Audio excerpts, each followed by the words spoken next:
Hey guys! Tonight we begin a journey through time to witness one of history's greatest mysteries. Picture this. Imagine walking through what was once the busiest intersection in the world, where a single caravan could carry goods worth more than entire modern cities. Where merchants spoke dozens of languages and carried treasures that would make today's billionaires weep with envy. Now, complete haunting since. Tonight, we're going to uncover why the greatest highways of human civilization simply vanished into thin air. What if I told you that trade routes worth over $2 trillion in today's money just disappeared? Not destroyed by war, not buried by earthquakes, but abandoned, forgotten, left to the desert winds and ocean tides. And the crazy part, most people have no idea this even happened. Before we dive deep into this incredible story together, I'd love it if you could hit that subscribe button and give this video a like, but only if you're genuinely enjoying what we're exploring tonight. And hey, I'm curious, where are you listening from right now? Are you tucked in bed, maybe driving through the night, or perhaps just winding down after a long day? Drop a comment and let me know. I love hearing from fellow night owls and history lovers. Now, dim those lights, get comfortable, maybe grab a warm drink, and let's step back in time to witness the rise and fall of humanity's greatest economic arteries. You know, we live in an age where we think global trade is something new. Amazon delivers to your door in 2 days, ships cross oceans in weeks, and we can video call someone on the other side of the planet. But here's what's absolutely mind-blowing. Over 1,000 years ago, there were trade networks so sophisticated, so interconnected, that they make our modern supply chains look like child's play. Let me paint you a picture. It's the year 1200, and you're standing in the heart of Samarkand in what's now Uzbekistan. The morning air is filled with the sound of 1,000 languages: Arabic, Persian, Chinese, Greek, Turkish. Camel bells ring out like a symphony as massive caravans stretch beyond the horizon. The smell of cinnamon and black pepper mingles with silk and incense. Merchants in colourful robes negotiate deals that will echo across continents. This wasn't just a marketplace. This was the Times Square of the medieval world. According to the medieval historian Ibn Battuta, who travelled these routes in the 14th century, a single day's trade in Samarkand could fund an entire European kingdom for months. Just think about that for a second. One day, one city. More wealth changing hands than entire countries possessed. But here's where it gets really fascinating, and honestly, a little eerie. If you were to visit that exact same spot today, you'd find, well, not much.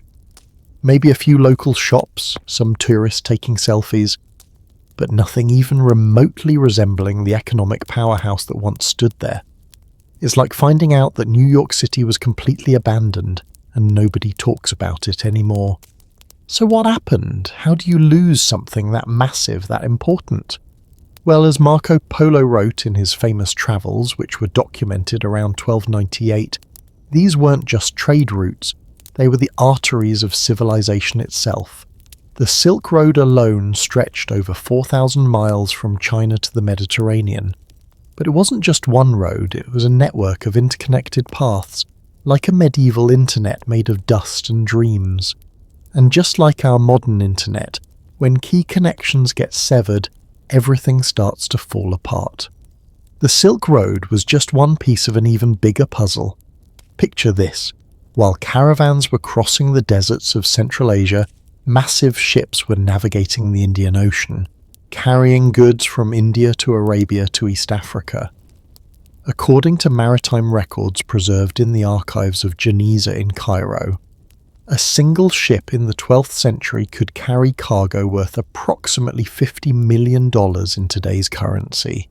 $50 million. On one ship.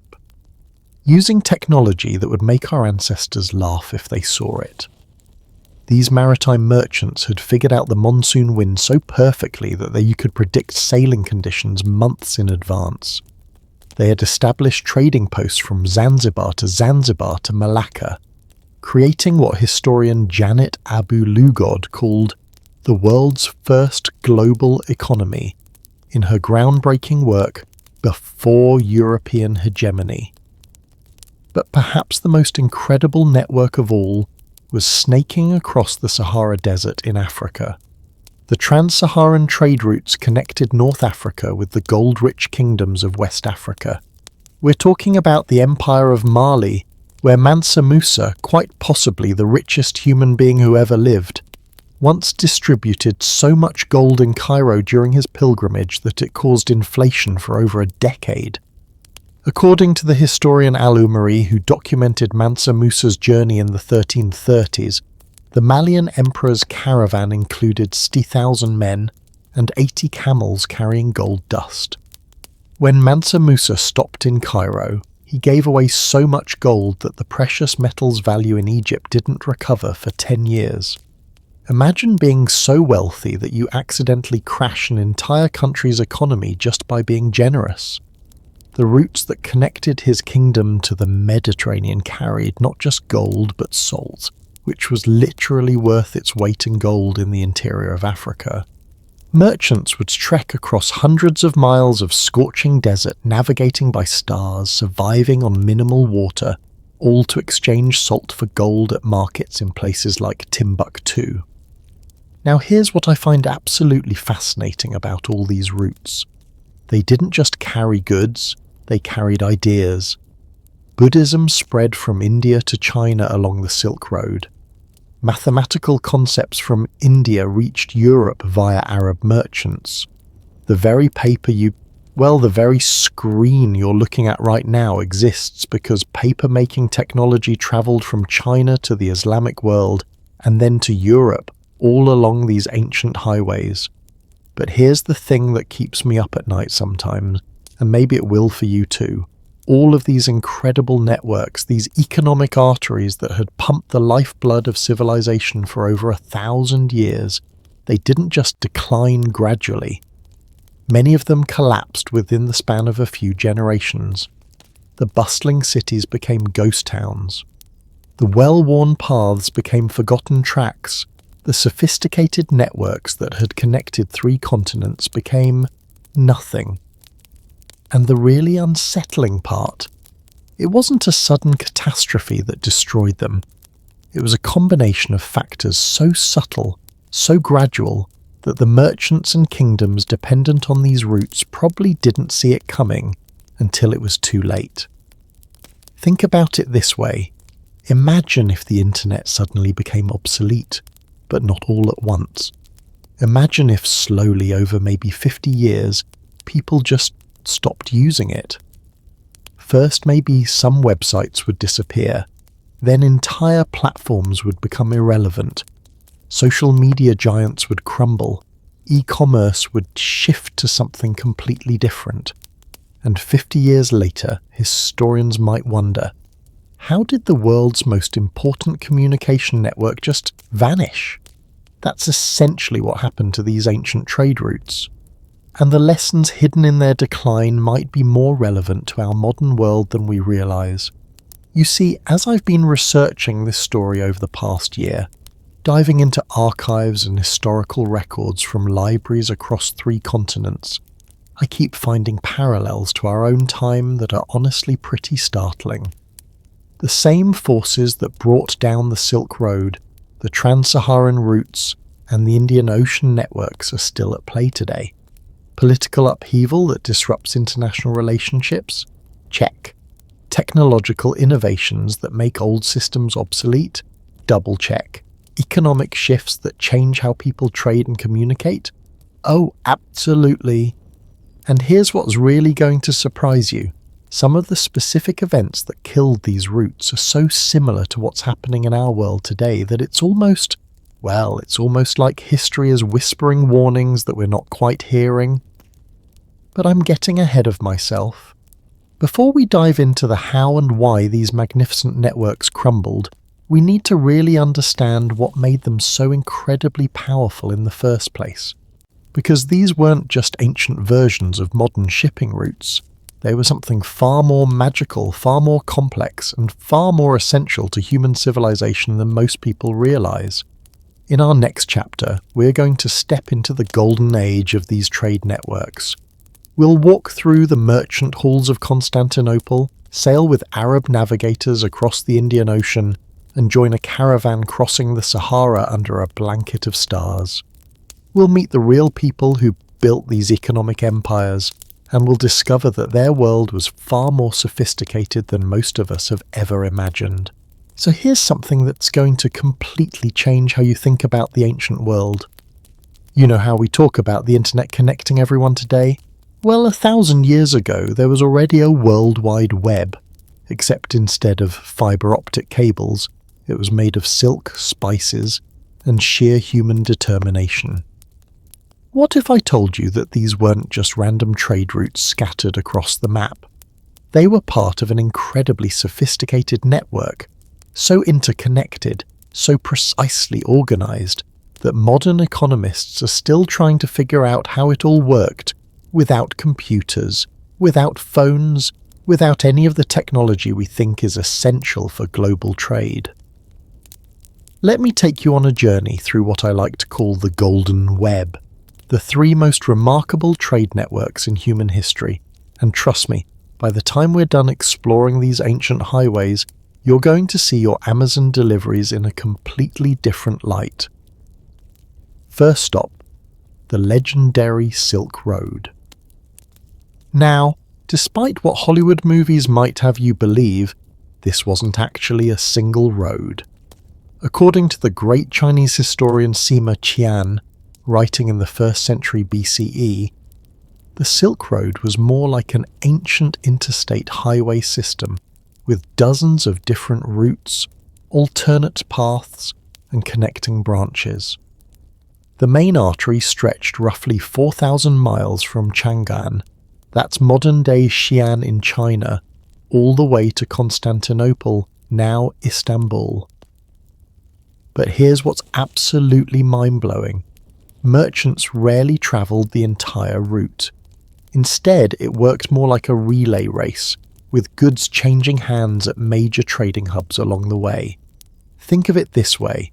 Imagine if you wanted to send a package from Los Angeles to New York, but instead of UPS handling it end-to-end, it got passed between dozens of different companies, each specialising in their particular stretch of the journey.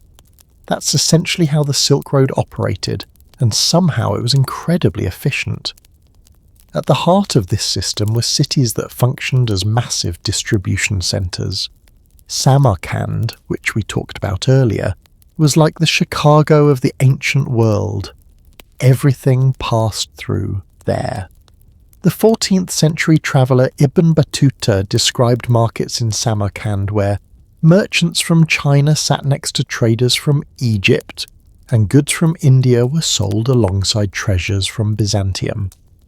But here's where it gets really fascinating. And this is something that keeps me up at night sometimes. The Chinese weren't just sending silk west and receiving gold in return.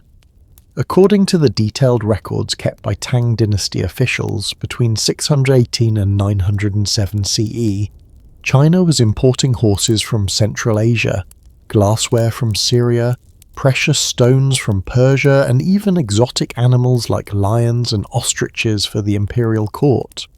Meanwhile, Chinese goods flowing west included not just silk, but porcelain, tea, paper, and get this, gunpowder. The very technology that would later revolutionize warfare in Europe was casually being traded along these routes like it was no big deal. The Persian historian Rashid al-Din noted in the 13th century that Chinese merchants treated gunpowder as commonly as Europeans trade in wool. Now, while caravans were making their way across the deserts and mountains of Central Asia, something equally incredible was happening on the waters of the Indian Ocean. This maritime network was like the ancient world's version of international shipping lanes, except way more dangerous and infinitely more profitable. The monsoon winds were the secret source of this entire operation. Ancient Arab navigators, whose knowledge was documented in works like Ahmad ibn Majid's 15th century sailing manual, had figured out that these seasonal wind patterns were as reliable as clockwork. From April to October, winds blew from the southwest, perfect for sailing from Arabia and East Africa to India and beyond. From November to March, they reversed, creating natural highways back home. Think about the planning this required. Merchants had to coordinate their entire business cycles around these wind patterns. Miss the monsoon season, and you'd be stuck in port for months, watching your competitors sail away with the year's profits. The 10th century geographer al-Masudi wrote that successful Indian Ocean merchants were not just traders, but masters of time itself. The scale of this maritime trade was absolutely staggering. According to the records found in the Cairo Geniza, that's a collection of medieval documents discovered in an old synagogue. A single merchant vessel in the 12th century might carry goods belonging to dozens of different investors from multiple countries. We're talking about sophisticated partnerships that spanned continents, all coordinated without modern communication. One document, dated 1139 CE, describes a joint venture between merchants from Cairo, Tunis, Sicily, and India, sharing the costs and profits of a voyage to Malabar. The cargo manifest reads like a shopping list from a medieval luxury mall. Pepper, cinnamon, cardamom, precious stones, Chinese porcelain, and African ivory. The total value? Equivalent to about $75 million today. But wait, there's more. And this is where it gets really wild. While these maritime highways were connecting Asia and the Middle East, an entirely different network was threading its way across the Sahara Desert in Africa. And honestly, this might have been the most remarkable of all. Picture this. You're a medieval merchant standing at the edge of the world's largest desert.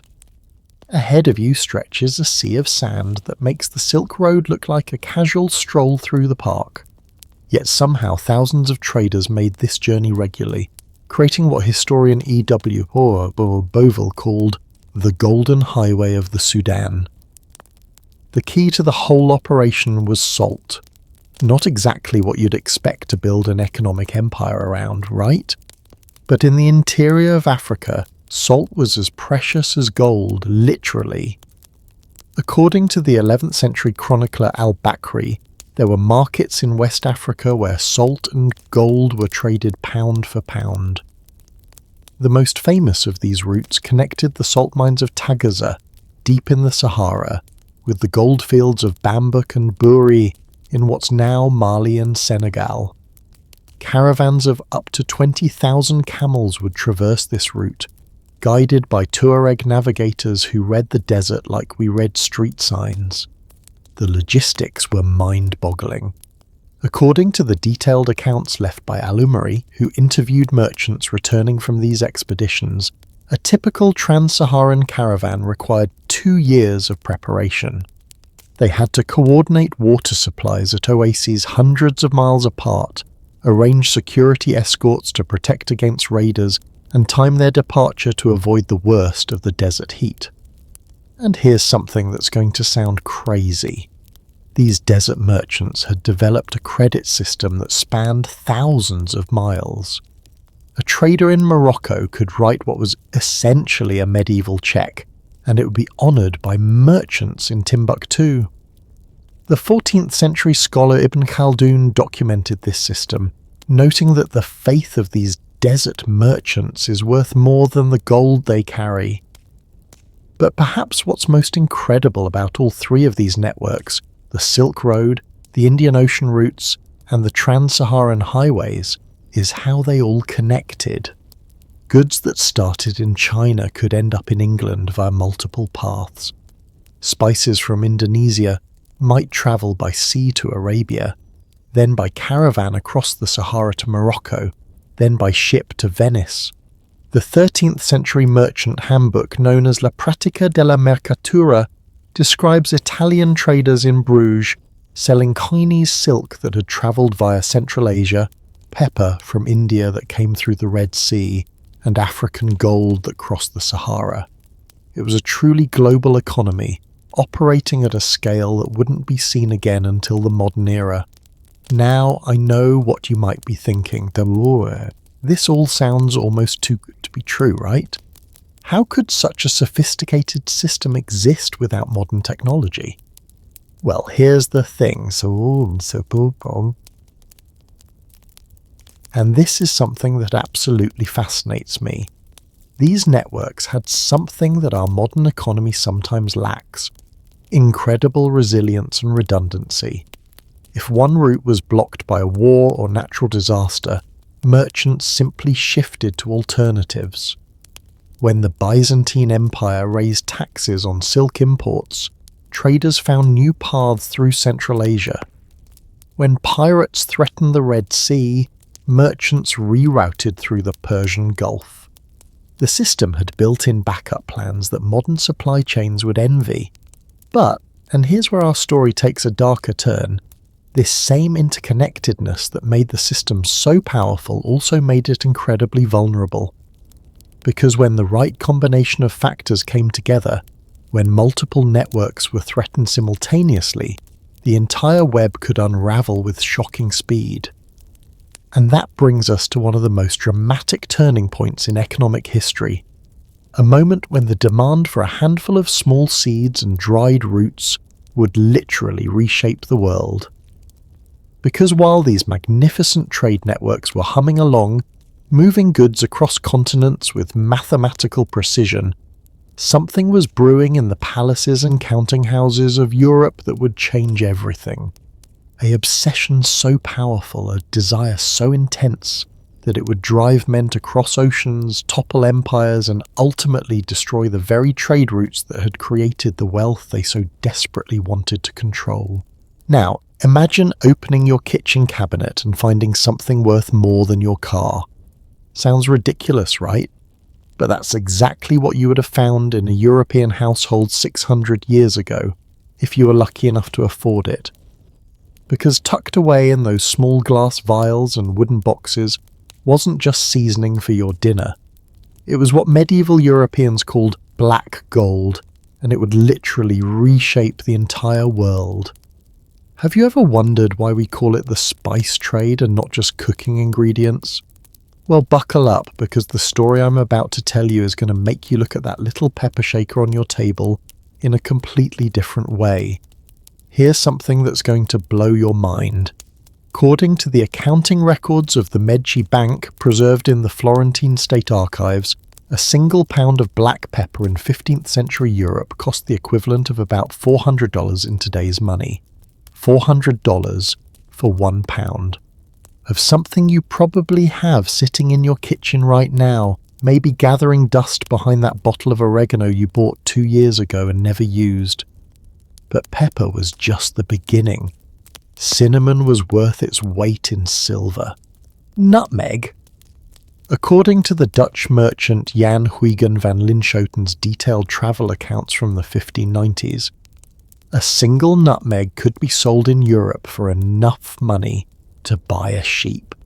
A whole sheep. For one little seed that you can now pick up at the grocery store for a couple of dollars. The European obsession with spices went way beyond just making food taste better. See, in medieval Europe, fresh meat was hard to come by, especially during winter. Most of what people ate was salted, dried, or frankly starting to go bad.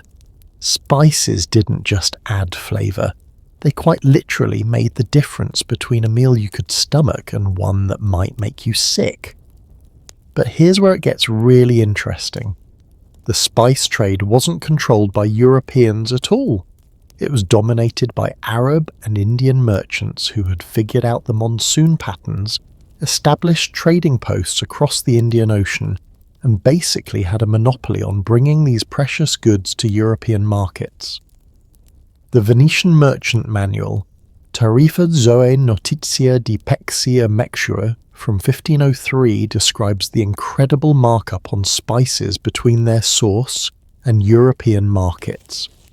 Pepper that could be bought in Calicut, India for the equivalent of $2 per pound would sell in Venice for $50.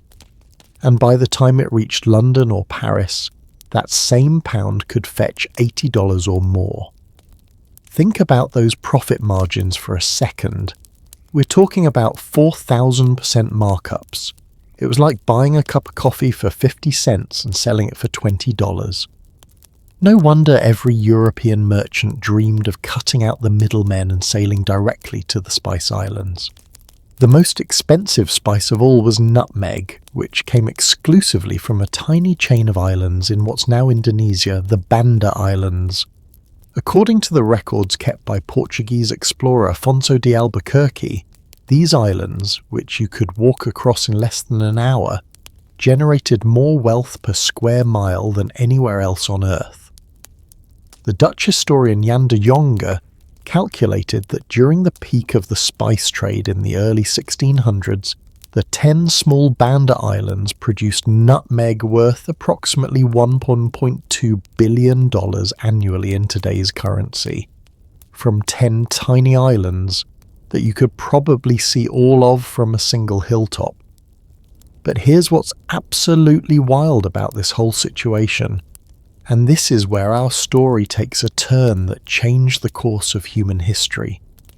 European merchants and monarchs became so obsessed with finding a direct route to these spice-producing regions that they were willing to risk everything, literally everything. Enter Christopher Columbus. Now I know what you're thinking. Columbus was trying to find a route to the Indies to spread Christianity and claim new lands for Spain, right? Well, not exactly. According to his own journal, preserved in the Archive of the Indies in Seville, Columbus was primarily motivated by the promise of spices and gold. In a letter to the Spanish monarchs Ferdinand and Isabella, Columbus wrote, "I will bring back as much gold as they need and as many spices as they desire." Spices first, gold second. The guy who discovered America was basically a medieval entrepreneur chasing after seasonings. But here's the really crazy part. Columbus never gave up believing he had found a route to the Spice Islands. According to the historian Samuel Eliot Morrison's analysis of Columbus's writings, even on his fourth voyage, Columbus was still convinced that Cuba was part of the Chinese mainland and that he was just a short sail away from the pepper gardens of India.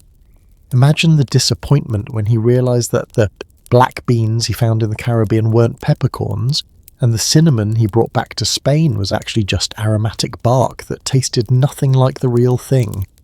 Though to be fair, he did find something the Spanish would eventually realize was just as valuable: tobacco, tomatoes, and potatoes. Not bad for a failed spice expedition. Meanwhile, the Portuguese took a different approach. Instead of sailing west like Columbus, they decided to go around Africa. Vasco da Gama's successful voyage to India in 1498 was entirely motivated by the spice trade. His expedition, documented in detail by the chronicler João de Sá, carried specific instructions to establish direct trade relationships with pepper merchants in Calicut. When da Gama finally made it to India and filled his ships with pepper, cinnamon, and cloves, the profit from that single voyage was enough to fund Portugal's entire navy for several years. The Portuguese historian Gaspar Correa calculated that da Gama's first spice cargo was sold in Lisbon for 60 times what it cost to purchase in India. This is where the spice wars really began.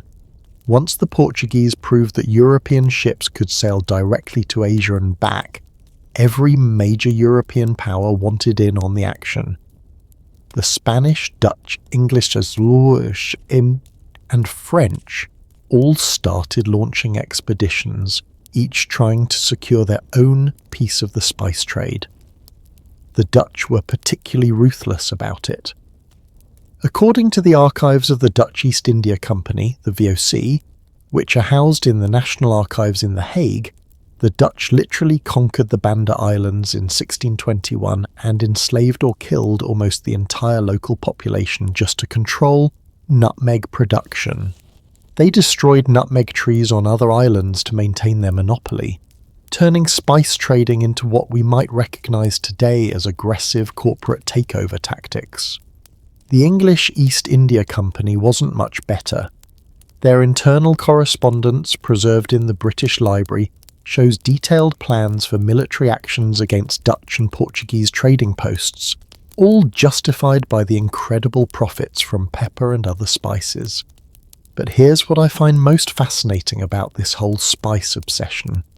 It fundamentally changed how Europeans thought about the world. Before the Age of Exploration, most Europeans had a pretty limited view of geography. The world was Europe, the Mediterranean, maybe a bit of North Africa and the Middle East if you were well educated. The search for spices forced Europeans to create better maps, develop new navigation techniques, and establish permanent settlements on the other side of the planet. The medieval scholar al-Idrisi had created remarkably accurate maps of the world in the 12th century, but these were largely unknown in Europe until the spice trade forced European cartographers to dramatically expand their understanding of global geography. According to maritime historian J.H. Parry, between 1400 and 1600, European knowledge of world geography expanded more rapidly than at any other time in human history, all because they were chasing after little seeds and dried roots. And here's something that's going to sound completely insane.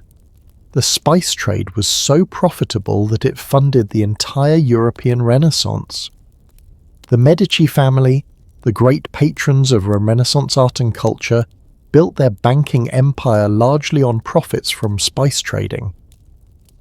The Fugger family in Germany, who were possibly the wealthiest family in human history, made their fortune by financing spice expeditions. The beautiful churches, the incredible art, the scientific innovations, a huge portion of Renaissance culture was literally paid for by pepper and cinnamon. Michelangelo's Sistine Chapel, the Medici's spice money helped make that possible. Shakespeare's plays, performed in theatres built with profits from the nutmeg trade. But, and here's where our story takes an ironic twist, the very success of these European spice expeditions contained the seeds of their own destruction. Because once Europeans figured out how to sail directly to Asia, once they established their own trading posts and shipping networks, they began to bypass the ancient trade routes that had made the spice trade possible in the first place. The Silk Road merchants who had carried spices from India to the Mediterranean for over 1,000 years suddenly found their services weren't needed anymore. The Arab navigators who had mastered the monsoon patterns discovered that European ships were now plying the same routes, undercutting their prices and disrupting their carefully balanced systems. It's almost poetic in a tragic way. The ancient trade networks had created the wealth that motivated Europeans to find new routes, and those new routes would ultimately destroy the networks that had created them.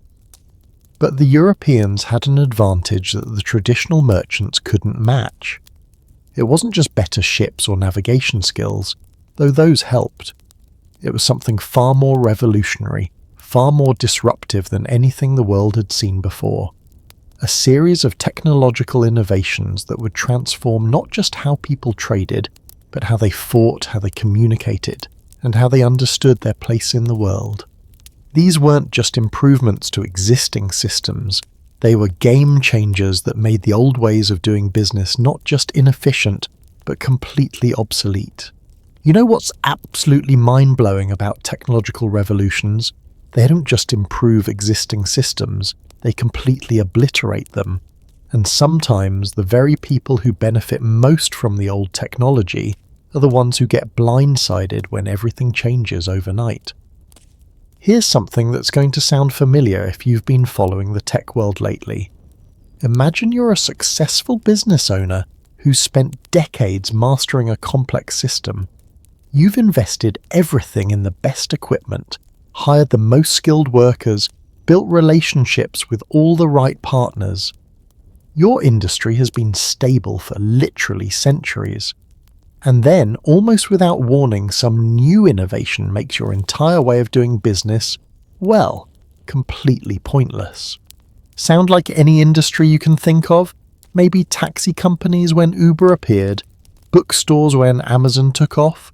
Well, that exact same pattern played out 600 years ago, and it destroyed trade networks that have been the backbone of global civilization for over a millennium.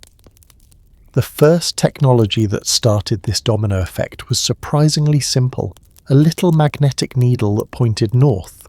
The compass had actually been invented in China during the Song dynasty, around 1000 CE, but it took nearly 3 centuries for this changing technology to fully transform European navigation.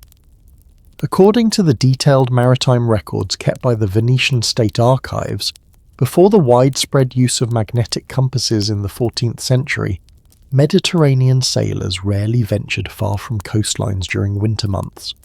Navigation was done primarily by following familiar landmarks and reading the stars, techniques that worked fine for established routes but made exploration incredibly risky. But here's where it gets really interesting. The Chinese hadn't just invented the compass. They had developed an entire system of magnetic navigation that was centuries ahead of European techniques. The Song dynasty naval manual Pingzhou Katan, written by Zhu Yu around 1119, describes Chinese sailors using detailed magnetic compass readings combined with precise mathematical calculations to navigate across open oceans. Yet somehow, despite having this incredible technology for over 2 centuries, the Chinese never used it to establish permanent trade routes to Europe or Africa. Why? Well, according to the historian Sen Tansen's analysis of Chinese maritime policy, the Chinese government was more focused on maintaining control over existing trade relationships than expanding into unknown territories. It's like having the internet 20 years before anyone else but only using it to send emails to people you already know. The technology was there, but the mindset wasn't. Meanwhile, European sailors took this borrowed technology and ran with it in ways that completely transformed global trade. The Majorcan cartographer Abraham Cresques created the famous Catalan Atlas in 1375, which combined magnetic compass readings with detailed coastal surveys, creating navigation charts accurate enough for long-distance ocean voyages. But the compass was just the beginning. The real game changer was when Europeans figured out how to combine magnetic navigation with something else the Chinese had invented: gunpowder. Now here's something that's going to sound completely insane. Gunpowder was first developed in China during the Tang dynasty sometime around 850 CE, primarily for use in fireworks and ceremonial displays. According to the military treatise Wujingzong Yao, compiled in 1044, Chinese military engineers had developed various types of explosive devices, but they were mainly used for siege warfare and fortress defense. For over 300 years, gunpowder remained primarily an Asian technology. Arab merchants and scholars like the 13th century Syrian engineer al-Jazari wrote about Chinese fire medicine, but European military forces were still fighting with swords, crossbows and catapults well into the 1300s. But when Europeans finally got their hands on gunpowder technology, they did something the Chinese hadn't fully explored. They put it on ships, and that changed everything. The first European cannons mounted on ships appeared around 1340, according to the records of the Arsenal of Venice. But these early naval guns were pretty crude, basically just metal tubes that could fire stone balls at relatively short distances. The real breakthrough came in the late 1400s when Portuguese shipbuilders figured out how to build vessels specifically designed around cannon placement. Vasco da Gama's fleet, which reached India in 1498, carried over 20 cannons per ship. According to the contemporary Portuguese chronicler Gaspar Correa, These cannons gave da Gama a decisive advantage over Arab and Indian trading vessels, which were built for cargo capacity and speed, not warfare. Think about what this meant for the traditional trade networks. For over 1,000 years, merchants had relied on negotiation, relationship building, and sometimes paying tribute or taxes to local rulers to ensure safe passage. The system worked because everyone had roughly similar military capabilities.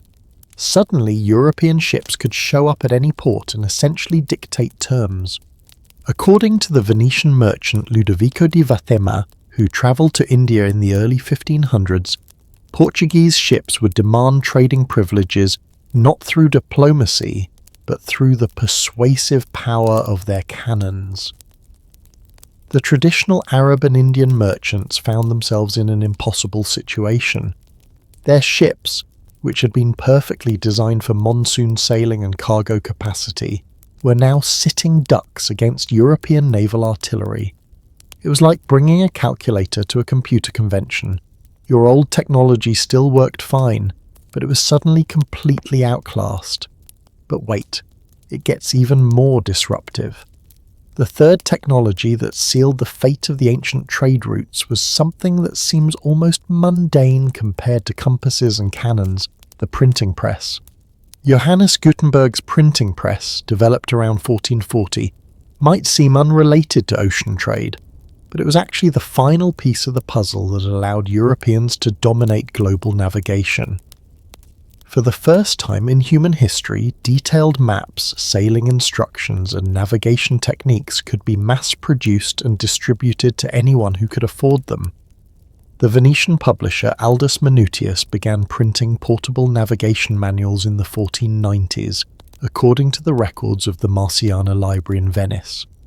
These books contained everything from tide tables to detailed descriptions of coastlines, wind patterns, and safe harbours. Suddenly, navigation knowledge that had been passed down through generations of master sailors could be learned from a book. The impact was revolutionary. Traditional Arab navigators, who had spent decades learning to read the stars and understand monsoon patterns, found their expertise being replicated by European sailors who had learned the basics from printed manuals. The 16th century navigator Ahmad ibn Majid, whose knowledge had been passed down through generations of Arab seafarers, complained that European sailors were using artificial knowledge instead of true understanding. But here's what's really wild about this whole technological revolution. It created a feedback loop that accelerated the destruction of traditional trade routes. Each successful European voyage generated new information about winds, currents, and navigation hazards. This information was then published in updated navigation manuals, making the next generation of voyages even more successful. Meanwhile, the traditional trading networks, which had relied on closely guarded family knowledge and exclusive relationships, found themselves unable to compete with an open-source system of shared navigation technology. It's like watching a small startup with better technology completely disrupt an industry dominated by established players. Except in this case, the established players were entire civilizations, and the disruption took centuries to fully play out. The Portuguese were the first to really capitalize on this technological advantage. According to the detailed records kept by the Casa da India in Lisbon, between 1500 and 1550, Portuguese trading posts were established in over 40 locations across Africa, India, and Southeast Asia. Each post was essentially a fortified warehouse protected by cannons and supplied by ships using the latest navigation technology. The Dutch took this system even further. The Dutch East India Company, founded in 1602, was like a corporation crossed with a military force. According to the company's own records housed in the Dutch National Archives, the VOC operated over 150 merchant ships, 40 warships, employed 25,000 sailors and soldiers, and maintained permanent trading posts from South Africa to Japan. But here's what I find most fascinating about this technological disruption. The Europeans weren't necessarily better traders or navigators than the Arabs, Indians, or Chinese they were replacing. In many cases, traditional merchants had centuries more experience and deeper knowledge of local conditions. What the Europeans had was better integration of existing technologies. They took the Chinese compass, combined it with Chinese gunpowder, used both technologies with printed navigation knowledge, and created a system that was more than the sum of its parts. It's exactly what we see happening in Silicon Valley today. Most successful tech companies aren't inventing completely new technologies, they're combining existing innovations in ways that create entirely new capabilities. The smartphone wasn't revolutionary because of any single component, but because it integrated multiple technologies into one device that changed everything. Now, I know what some of you might be thinking. Isn't this just the natural evolution of technology? Doesn't innovation always disrupt older systems? Well, yes and no. What made this particular technological revolution so devastating for the ancient trade routes wasn't just that new technologies were better, it's that they fundamentally changed the rules of the game. The old system had been based on cooperation, shared knowledge, and mutual benefit. Merchants from different cultures worked together because they needed each other's expertise to navigate complex routes and diverse markets. The new European system was based on competitive advantage, military superiority, and exclusive control. According to the economic historian Neil Stensgaard's analysis in The Asian Trade Revolution, the traditional Indian Ocean trading system had been remarkably stable for over 8 centuries precisely because it was decentralized and collaborative. No single group controlled enough of the network to dominate the others. The Europeans broke this system not just by being more efficient, but by introducing the concept of monopolistic control backed by military force.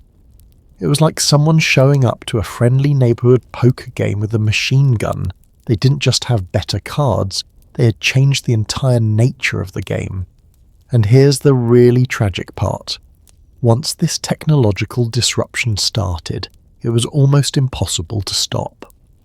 Traditional merchants who tried to adopt European innovations found themselves caught between two worlds.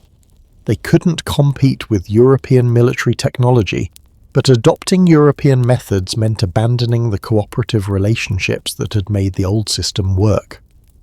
By the early 1600s, many traditional trade routes were caught in a death spiral.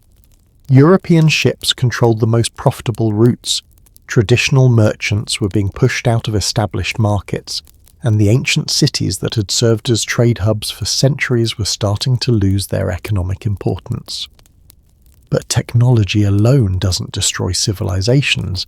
It takes the right combination of factors, and there was another force building that would prove even more destructive than cannons and compasses. Because while European innovations were disrupting traditional trade from the outside, political earthquakes were beginning to tear apart the foundations of the great trading empires from within. And when those political systems finally collapsed, they would take down trade networks that had survived wars, plagues, and centuries of economic change. Sometimes the most catastrophic events in history start with something that seems almost trivial. A single political decision, a border dispute, a trade disagreement between neighbouring kingdoms, and then, like dominoes falling in slow motion, entire civilizations begin to crumble. Picture this. It's May 29th, 1453, and you're a merchant in Constantinople, the greatest trading city in the world, the bridge between Europe and Asia, the place where East met West for over 1,000 years. You go to sleep in one of the wealthiest, most cosmopolitan cities on Earth. You wake up to find that your world has fundamentally changed forever. What happened that night wasn't just the fall of a city, it was a political earthquake that would reshape global trade routes and ultimately contribute to the death of the ancient networks we've been exploring. And the crazy part, it all started with a 21-year-old sultan who had a very specific vision of how the world should work. Have you ever had one of those moments where you realize that everything you thought was permanent might not be as stable as you believed? Well, that's exactly what happened to the merchants, sailors, and traders who had built their entire lives around the assumption that certain political arrangements would last forever. The Byzantine Empire had been the guardian of European-Asian trade for over 1,000 years. Constantinople, strategically positioned at the crossroads between the Black Sea and the Mediterranean, had functioned as what modern economists would call a trade hub.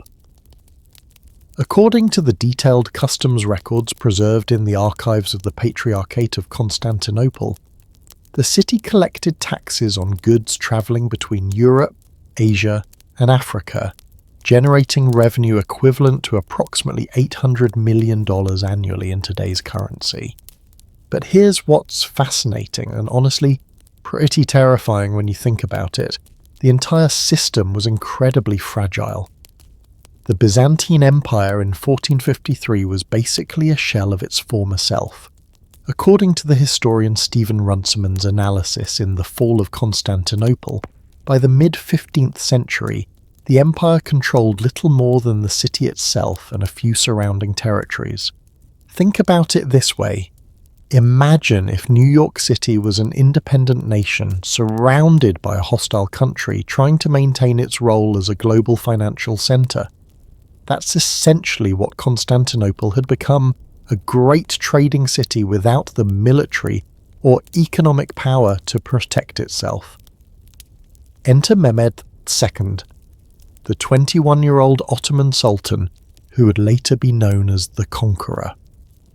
According to the Ottoman chronicler Tursun Beg, Mehmed had been planning the conquest of Constantinople since he first became Sultan in 1451.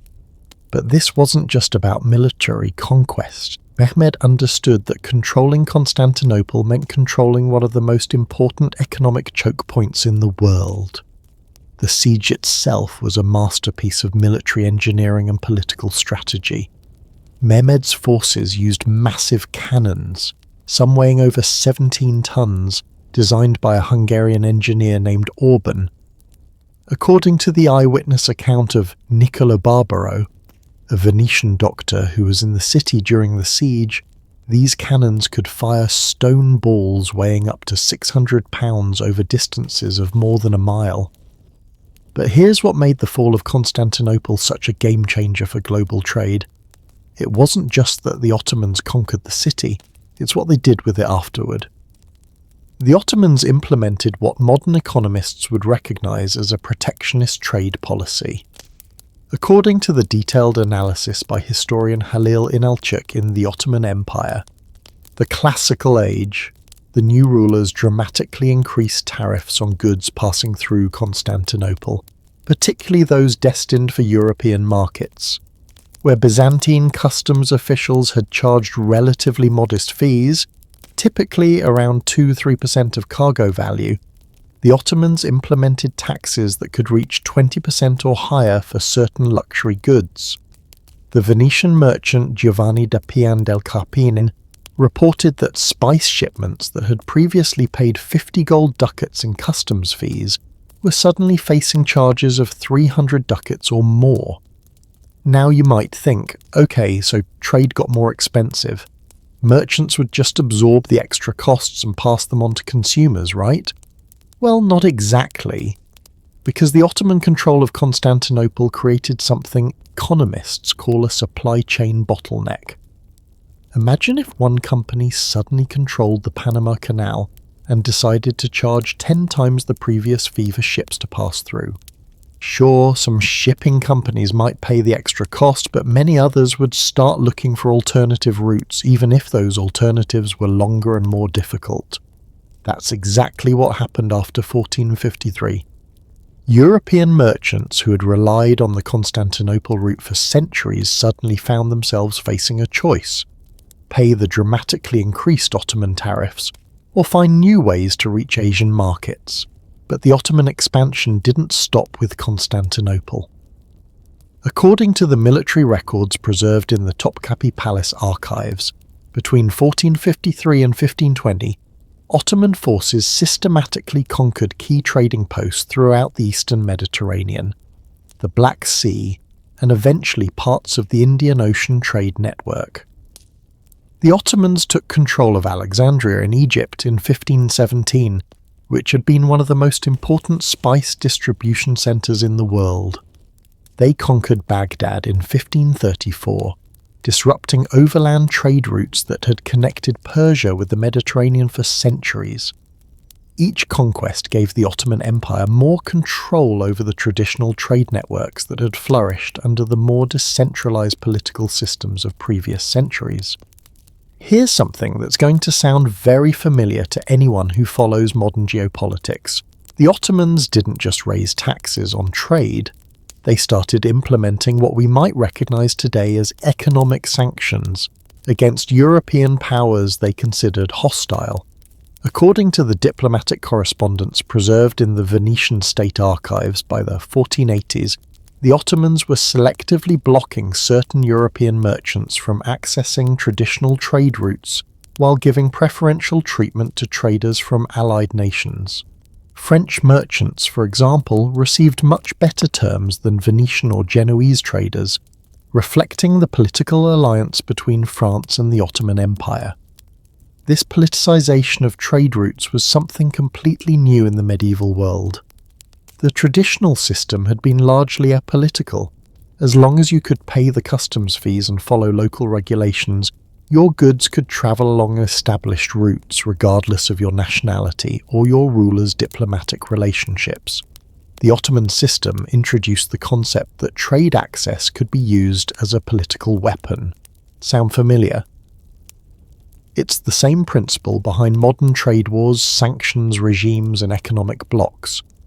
But the Ottoman expansion was just one part of a larger pattern of political disruption that was tearing apart the traditional trade networks.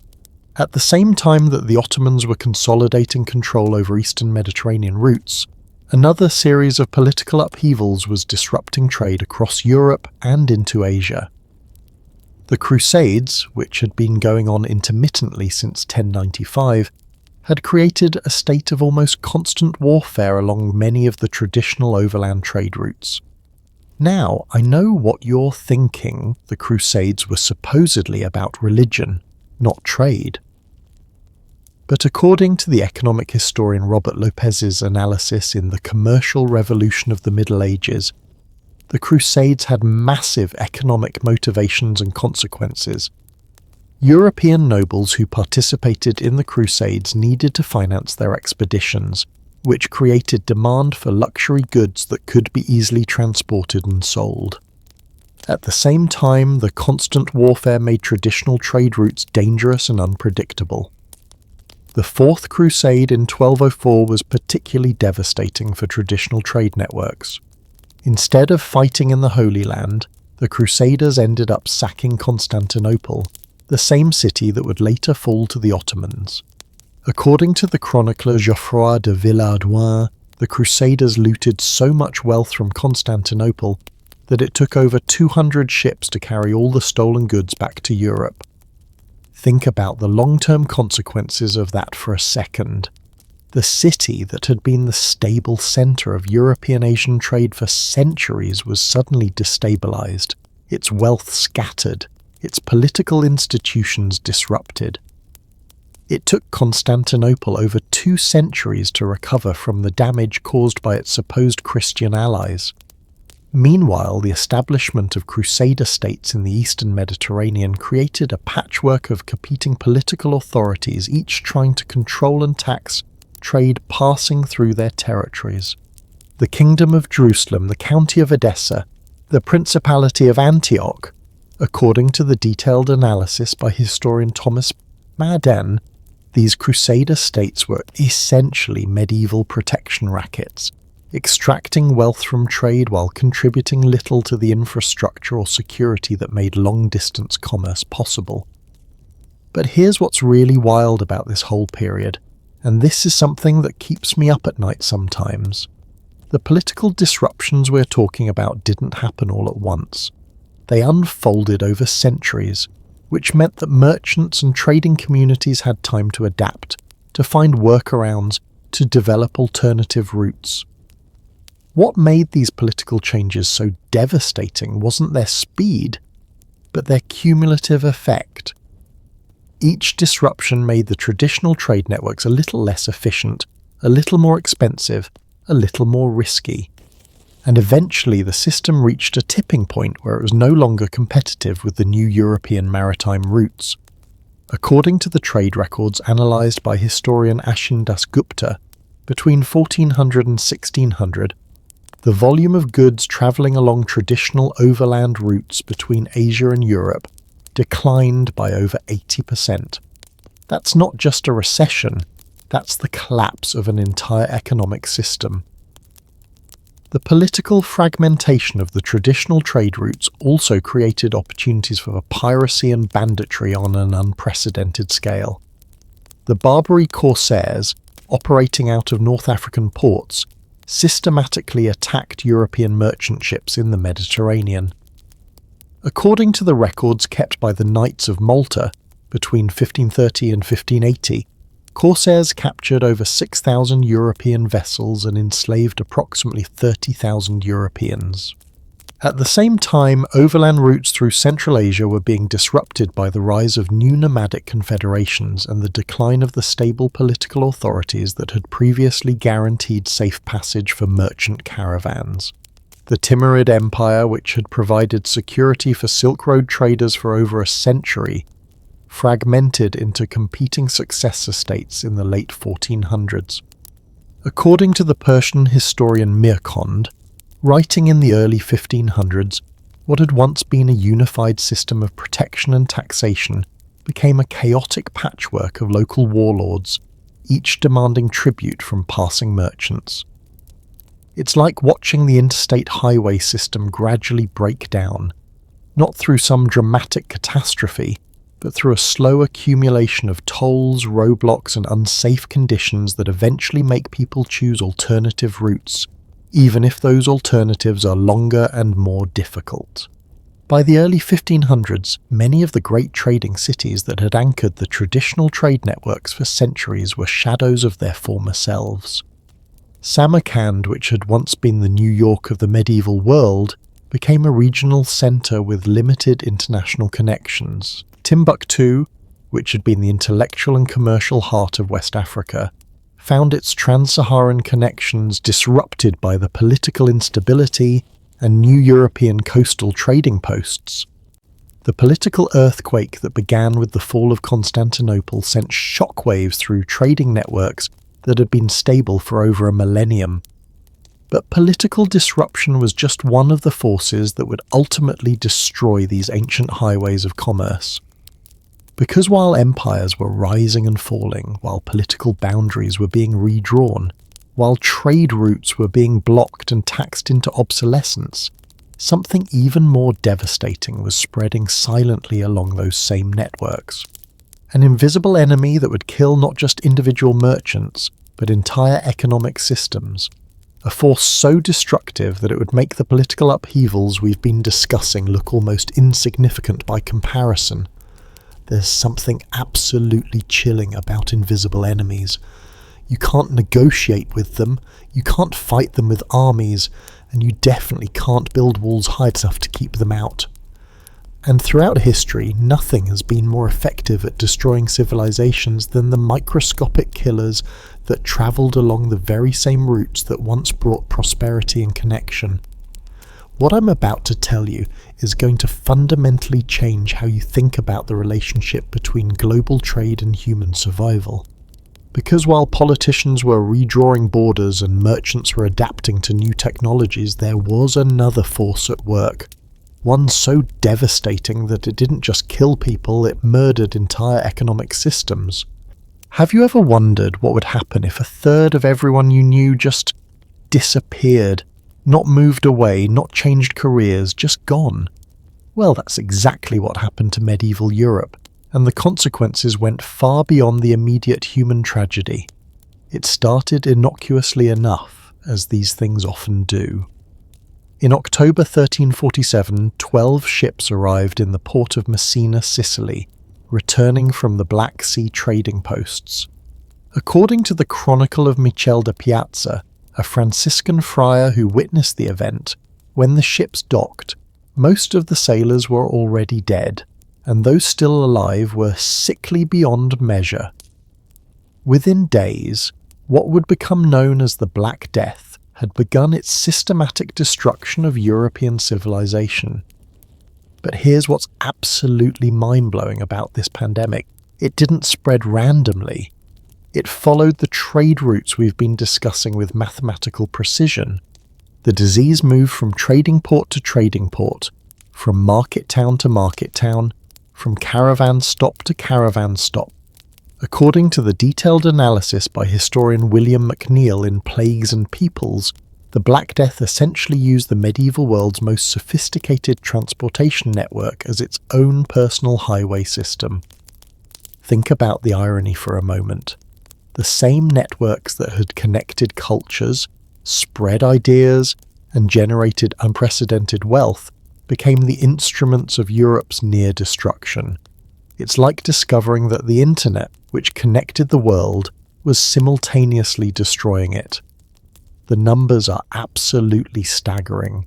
According to the demographic research compiled by historian David Herlihy, between 1347 and 1351, Europe's population declined from approximately 5 million to 50 million people.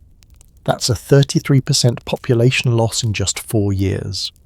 To put that in perspective, if the same thing happened to the United States today, we'd go from 350 million people to 20 million. But here's what makes this even more devastating from an economic perspective.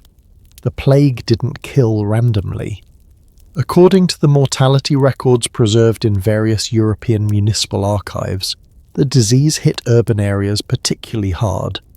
Cities like Florence lost between 50% of their population. Siena lost over sound. These weren't just any cities. These were the commercial hearts of medieval Europe. Florence was the banking capital of the world. Venice controlled Mediterranean trade. Paris was the largest city north of the Alps. According to the Florentine chronicler Giovanni Villani, who died of the plague while writing about it, the city went from having over 100,000 inhabitants to fewer than 40,000 in less than 2 years. Now imagine what that meant for the trade networks we've been exploring. Suddenly, the European endpoints of the great trade routes, the cities where Asian spices, African gold, and Middle Eastern luxuries were distributed throughout Europe, had lost half their customers, literally overnight. The Venetian merchant Francesco Balducci Pegolotti had written the most comprehensive trade manual of the medieval period, the Pratica della Mercatura, around 1340. His book described thriving markets, reliable exchange rates, and established trading partnerships that had been stable for generations. By 1350, according to the surviving Venetian commercial records, many of the trading houses he'd described simply no longer existed. But the economic destruction went far beyond just lost customers. The plague disrupted the entire infrastructure of medieval commerce. According to the account books of the Medici Bank, analysed by historian Raymond de Rouver, between 1348 and 1351, the bank's European operations suffered losses equivalent to over $2 billion in today's currency. Not from bad investments, but because entire branches had to be abandoned when there was literally nobody left to run them. The Hanseatic League, which had dominated trade in Northern Europe for centuries, saw its membership decline from over 200 cities to fewer than 70 between 1350 and 1400. According to the League's own records preserved in the Lübeck archives, many member cities simply ceased to exist as viable commercial centres. Here's something that's going to sound terrifyingly familiar to anyone who lived through 2020. The plague didn't just kill people directly. It created a cascade of economic failures that devastated communities, even in areas where the disease itself was less severe. Rural areas that had supplied food to urban centres suddenly found their markets gone. Craftsmen who had produced luxury goods for wealthy merchants discovered there were no longer enough wealthy merchants to buy their products. According to the agricultural records analysed by historian Michael Anderson, between 1348 and 1380, approximately 40% of English villages were completely abandoned. The disruption to agricultural production was particularly catastrophic for the trade networks. According to the manor records preserved in various English county archives, many rural areas simply stopped producing surplus crops for market. Why grow extra wheat if there's nobody to sell it to? This created what modern economists would recognise as a deflationary spiral. Reduced demand led to reduced production, which led to unemployment, which led to even less demand. The 14th century Italian economist Antonio Serra, writing in his brief treatise on the causes, noted that many luxury goods that had been staples of international trade became completely unsellable because there simply weren't enough wealthy customers left. But here's where the story gets even more complex, and honestly more terrifying. The Black Death wasn't just a European problem. According to the research compiled by historian Michael Doles, similar plague outbreaks devastated the Middle East, North Africa and parts of Asia during the same period. The Islamic world, which had been a crucial link in the trade networks connecting Asia and Europe, suffered population losses that may have been even more severe than Europe's. According to the account of the Syrian historian Ibn al-Wadi, who died of plague in 1349, the city of Aleppo, one of the most important trading centres on the route between Asia and Europe, lost over 2/3 of its population. Cairo, which had been the distribution centre for spices and luxury goods travelling from Asia to Europe via the Red Sea, saw its population fall from an estimated 400,000 to fewer than 150,000. According to the historian al-Makrizi, writing in the early 15th century, the city's famous markets, which had once hosted merchants from across the known world, stood largely empty for decades after the plague. The cumulative effect was the simultaneous collapse of both the supply and demand sides of the international trading networks. Asian merchants who had relied on European customers found their markets gone. European merchants who had imported Asian goods discovered there weren't enough Europeans left to buy them. According to the trade records analysed by historian Eliyahu Ashtor, the volume of goods travelling from Asia to Europe via traditional routes declined by over 60% between 1347 and 1400. That's not just a recession, that's the systematic destruction of an entire economic system. But here's what I find most fascinating about this catastrophe, and this is something that should make us all think very carefully about our modern global economy.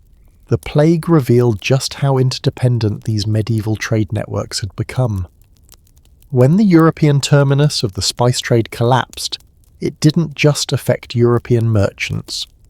According to the records of the Karimi merchants, preserved in the Cairo Geniza, the Muslim trading associations that had controlled Red Sea commerce for centuries found themselves with warehouses full of spices they couldn't sell.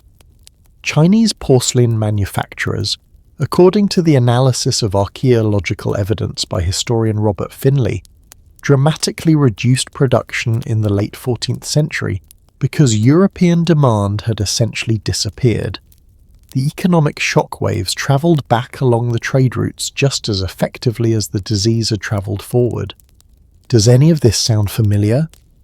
If you lived through the COVID-19 pandemic, you probably experienced a much milder version of exactly the same phenomenon. Supply chains disrupted, international trade reduced, entire industries forced to adapt or disappear. According to the World Trade Organization's data, global trade volume declined by over 5% in 2020, the largest single-year decline since World War II. And that was from a pandemic that killed less than 1% of the world's population, not the 30% that the Black Death killed in Europe. But there's an important difference between the 14th century plague and our modern pandemic. Our current global economy has built-in redundancies, alternative suppliers, and technological solutions that medieval merchants could never have imagined. When Chinese factories shut down, production could shift to other countries. When physical stores closed, online commerce exploded. Medieval trade networks had no such flexibility. When Venice's merchants died, their trade relationships died with them. When Florence's bankers succumbed to plague, centuries of accumulated commercial knowledge was lost forever. The recovery took generations, and when it came, it followed completely different patterns. The old trade routes, the traditional partnerships, the established commercial practices that had developed over centuries were simply gone. According to the demographic analysis by historian Josiah Russell, it took Europe nearly 200 years to recover its pre-plague population levels. But by then, the world had changed completely. The European voyages of discovery, the establishment of direct sea routes to Asia, the decline of the traditional overland networks, all of these developments happened during the long, slow recovery from the plague years. It's almost like the Black Death created a blank slate that allowed completely new economic systems to emerge. The old world of medieval trade, with its complex web of relationships and established hierarchies, was swept away so completely that when Europeans finally recovered, they built something entirely different. The Venetian merchants of 1450 weren't just continuing the work of their predecessors from 1340. They were operating in a fundamentally different economic environment, one where the traditional advantages of the old trade routes had been permanently erased. But the plague wasn't the only invisible enemy that travelled along the ancient trade routes. Because while Europeans were slowly recovering from the demographic catastrophe of the Black Death, other diseases were spreading along the global trading networks, causing disruptions that would cascade through the system for centuries. And perhaps most importantly, the Europeans who finally emerged from this long period of recovery brought with them new ideas, new technologies, and new ambitions that would transform not just how trade was conducted, but who controlled it. The stage was being set for the greatest economic revolution in human history, one that would make the ancient trade routes not just obsolete, but completely forgotten by most of the world. The age of European exploration was about to begin, and with it, the final chapter in the story of the great highways that had once connected civilizations across 3 continents. Recovery from catastrophe often breeds the most audacious dreams, and sometimes, when everything you've known has been destroyed, the only way forward is to sail straight off the edge of the world, quite literally in some cases. While the old trade routes were still smouldering from the devastation we've just explored, a new generation of Europeans was emerging, with a combination of desperation and ambition that would reshape the entire planet. These weren't just explorers, they were the ultimate disruptors, willing to risk everything on technologies and ideas that most people thought were completely insane. Think about it from their perspective for a moment. You've just lived through the collapse of the economic system that had sustained European civilization for over 1,000 years. The traditional trade routes are either blocked, too expensive, or controlled by hostile powers. Your population has been decimated, your cities are shadows of their former selves, and yet you still desperately need the spices, silks, and luxury goods that had once flowed freely from Asia. What do you do? Well, if you're a rational person, you probably try to rebuild the old systems, maybe negotiate better terms with the Ottoman Empire, perhaps find ways to work within the existing framework. But if you're the kind of person who makes history, you do something completely different. You decide to sail into the unknown and literally redraw the map of the world. The first of these revolutionary disruptors was a Portuguese nobleman named Vasco da Gama, and his story is going to sound strangely familiar to anyone who follows modern tech entrepreneurs.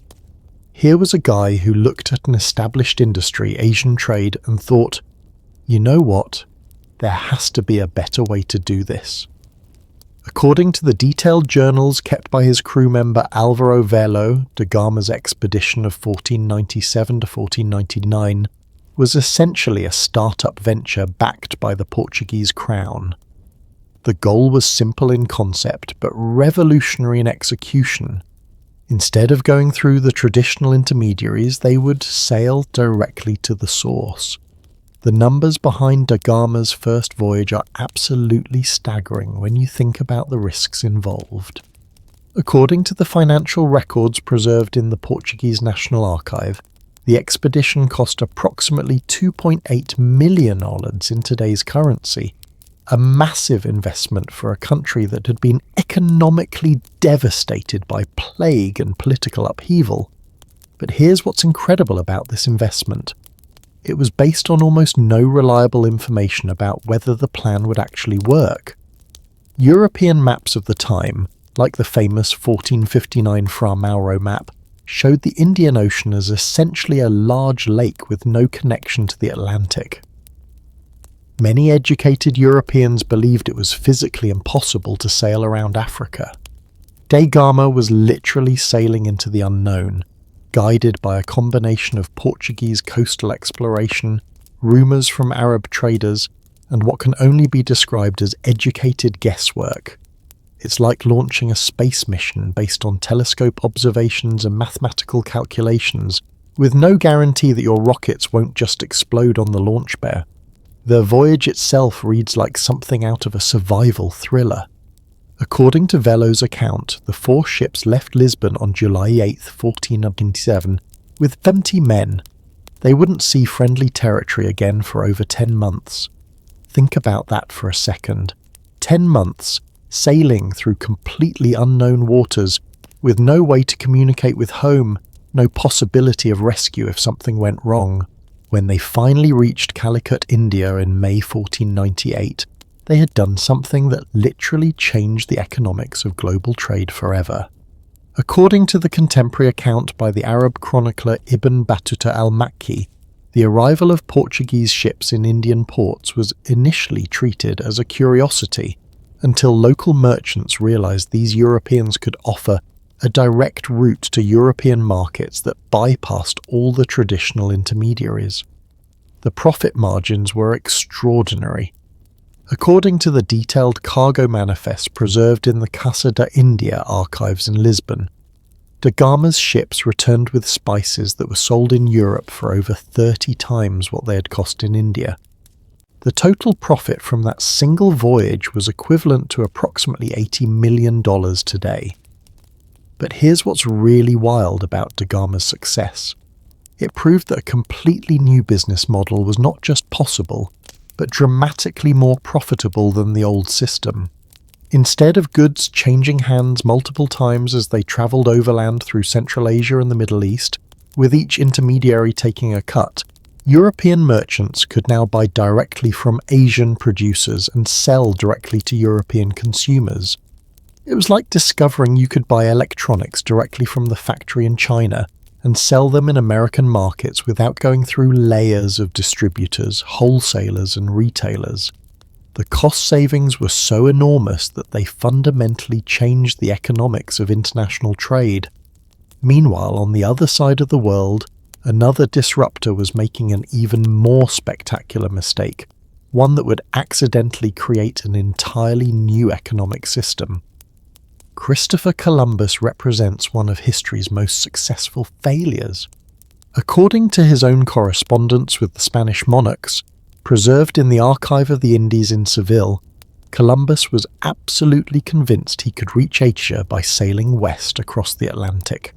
His calculations, based on the geographic theories of the ancient Greek mathematician Eratosthenes, suggested the voyage would take about 5 weeks.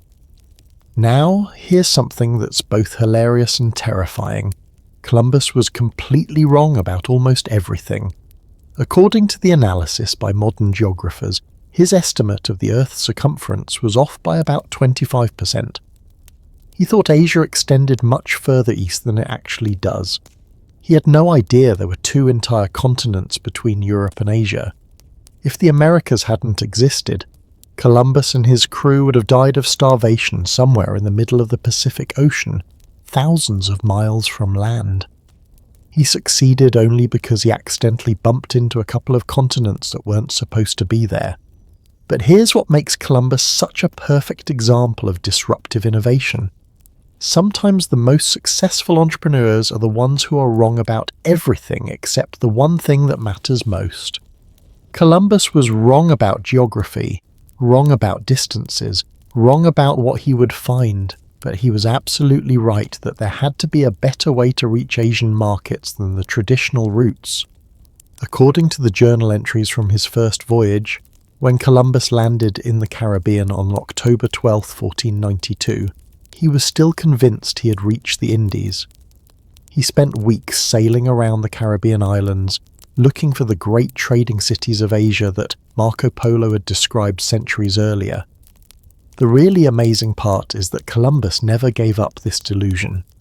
According to the historian Samuel Eliot Morison's analysis of Columbus's writings, even on his fourth voyage in 1504, Columbus was still writing to the Spanish crown claiming he had found a route to the Asian spice markets. From an economic perspective, Columbus had stumbled upon something far more valuable than a new route to Asia.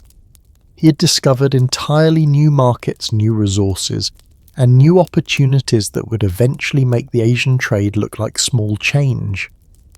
The Spanish quickly realized that the Americas contained something even more valuable than spices: silver. According to the detailed mining records preserved in the Archivo General de Indias, between 1500 and 1650, Spanish colonies in Peru and Mexico produced approximately 150,000 tons of silver, equivalent to over $200 billion in today's currency. This massive influx of silver would completely destabilize the global economy. But that's a story we'll get to later.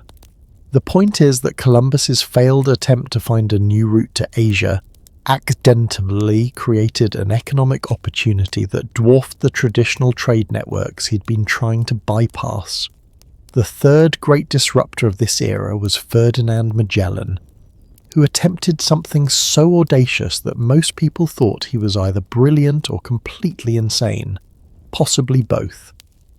Magellan's plan was to prove that you could reach Asia by sailing west like Columbus had tried, but by finding a way around the southern tip of South America. According to the detailed account by Antonio Pigafetta, who sailed with Magellan and kept a daily journal of the voyage, the expedition that left Spain in 1519 represented the most ambitious navigation project ever attempted. They were planning to sail completely around the world, something that had never been done before and that many people believed was physically impossible. The technical challenges were mind-boggling. Magellan had to navigate uncharted waters around South America, cross the largest ocean on the planet without accurate maps, and somehow find his way to the Spice Islands of Indonesia, all while managing 5 ships and 270 men with 16th century technology. According to Pigafetta's account, the strait at the southern tip of South America, now called the Strait of Magellan, was so treacherous that it took 38 days to navigate. The Pacific crossing took 4 months, during which the crew was reduced to eating leather, sawdust and rats. Men died of scurvy, starvation and exhaustion. Magellan himself didn't survive the voyage. He was killed in a battle with local inhabitants in the Philippines in 1521.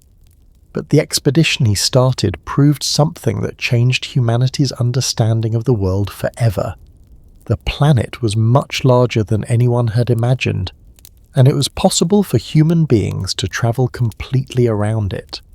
When the surviving members of Magellan's expedition finally made it back to Spain in 1522, they had done something unprecedented in human history. According to the cargo manifest examined by the Spanish officials, their single surviving ship carried 26 tons of cloves and other spices, enough to pay for the entire cost of the expedition and still generate a substantial profit. But more importantly, They had proven that European ships could reach Asian markets from either direction, east around Africa, like da Gama, or west across the Pacific, like Magellan. The traditional overland routes that had connected Asia and Europe for over a millennium were now just one option among many. Here's what I find absolutely fascinating about these three explorers. They were essentially early venture capitalists, betting enormous sums on unproven technologies and business models that most people thought would never work.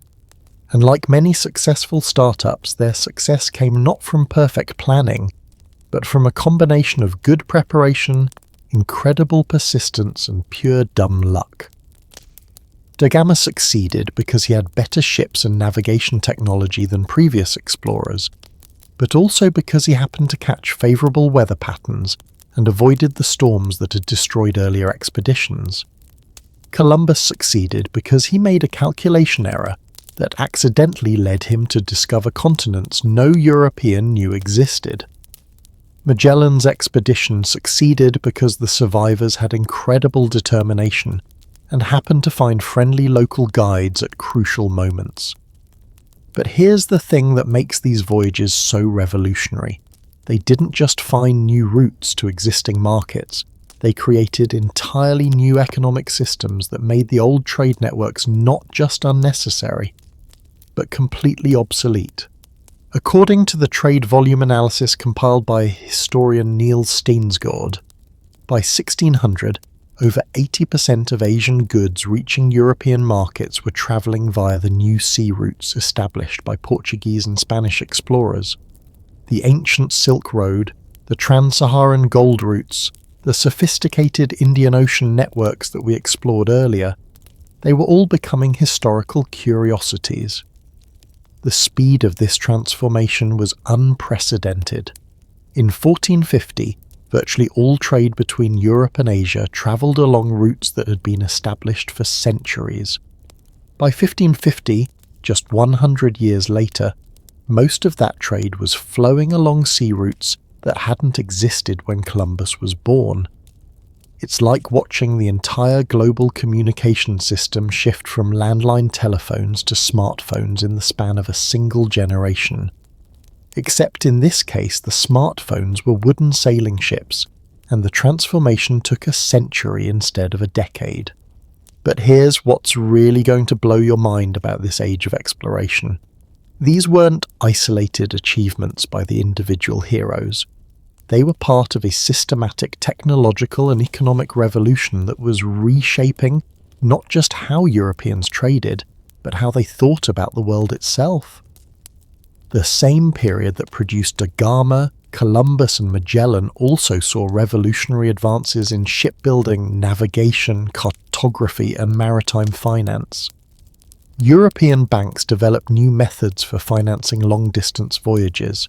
Shipbuilders created vessels specifically designed for ocean exploration. Navigators perfected techniques for sailing in open ocean using astronomical observations. It was like Silicon Valley, but for maritime technology. And the result was that within a few generations, European ships were not just reaching Asian markets, they were dominating them.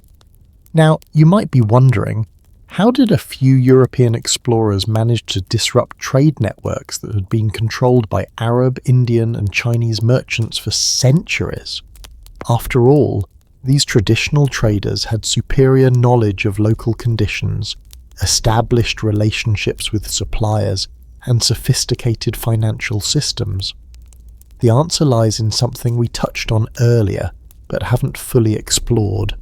The Europeans brought with them not just new routes, but a completely different approach to international trade. And that difference would prove to be more revolutionary than anyone could have imagined. Because while the old trade networks had been based on cooperation and mutual benefit, the Europeans were about to introduce something that would change the rules of global commerce forever. They were bringing capitalism backed by cannons, and the results would be both spectacular and terrifying.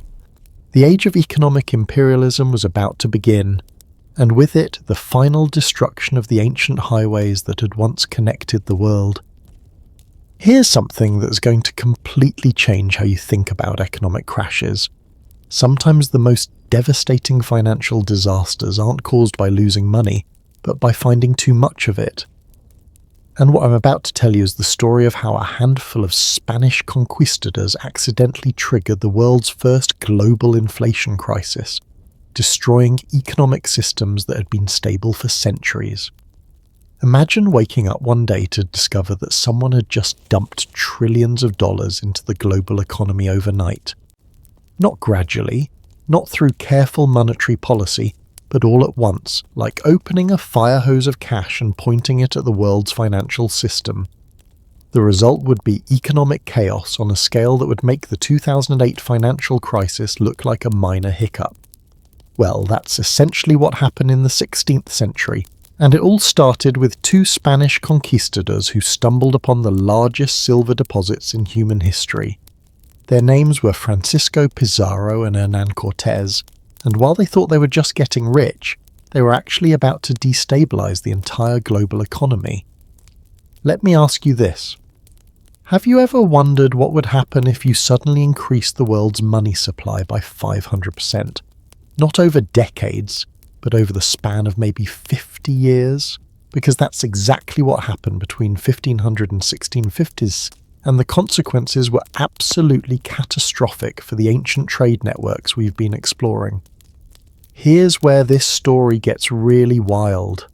When Pizarro conquered the Inca Empire in 1532, according to his own detailed reports to the Spanish crown preserved in the Archivo General de Indias, he discovered silver deposits in what's now Peru that were unlike anything Europeans had ever seen.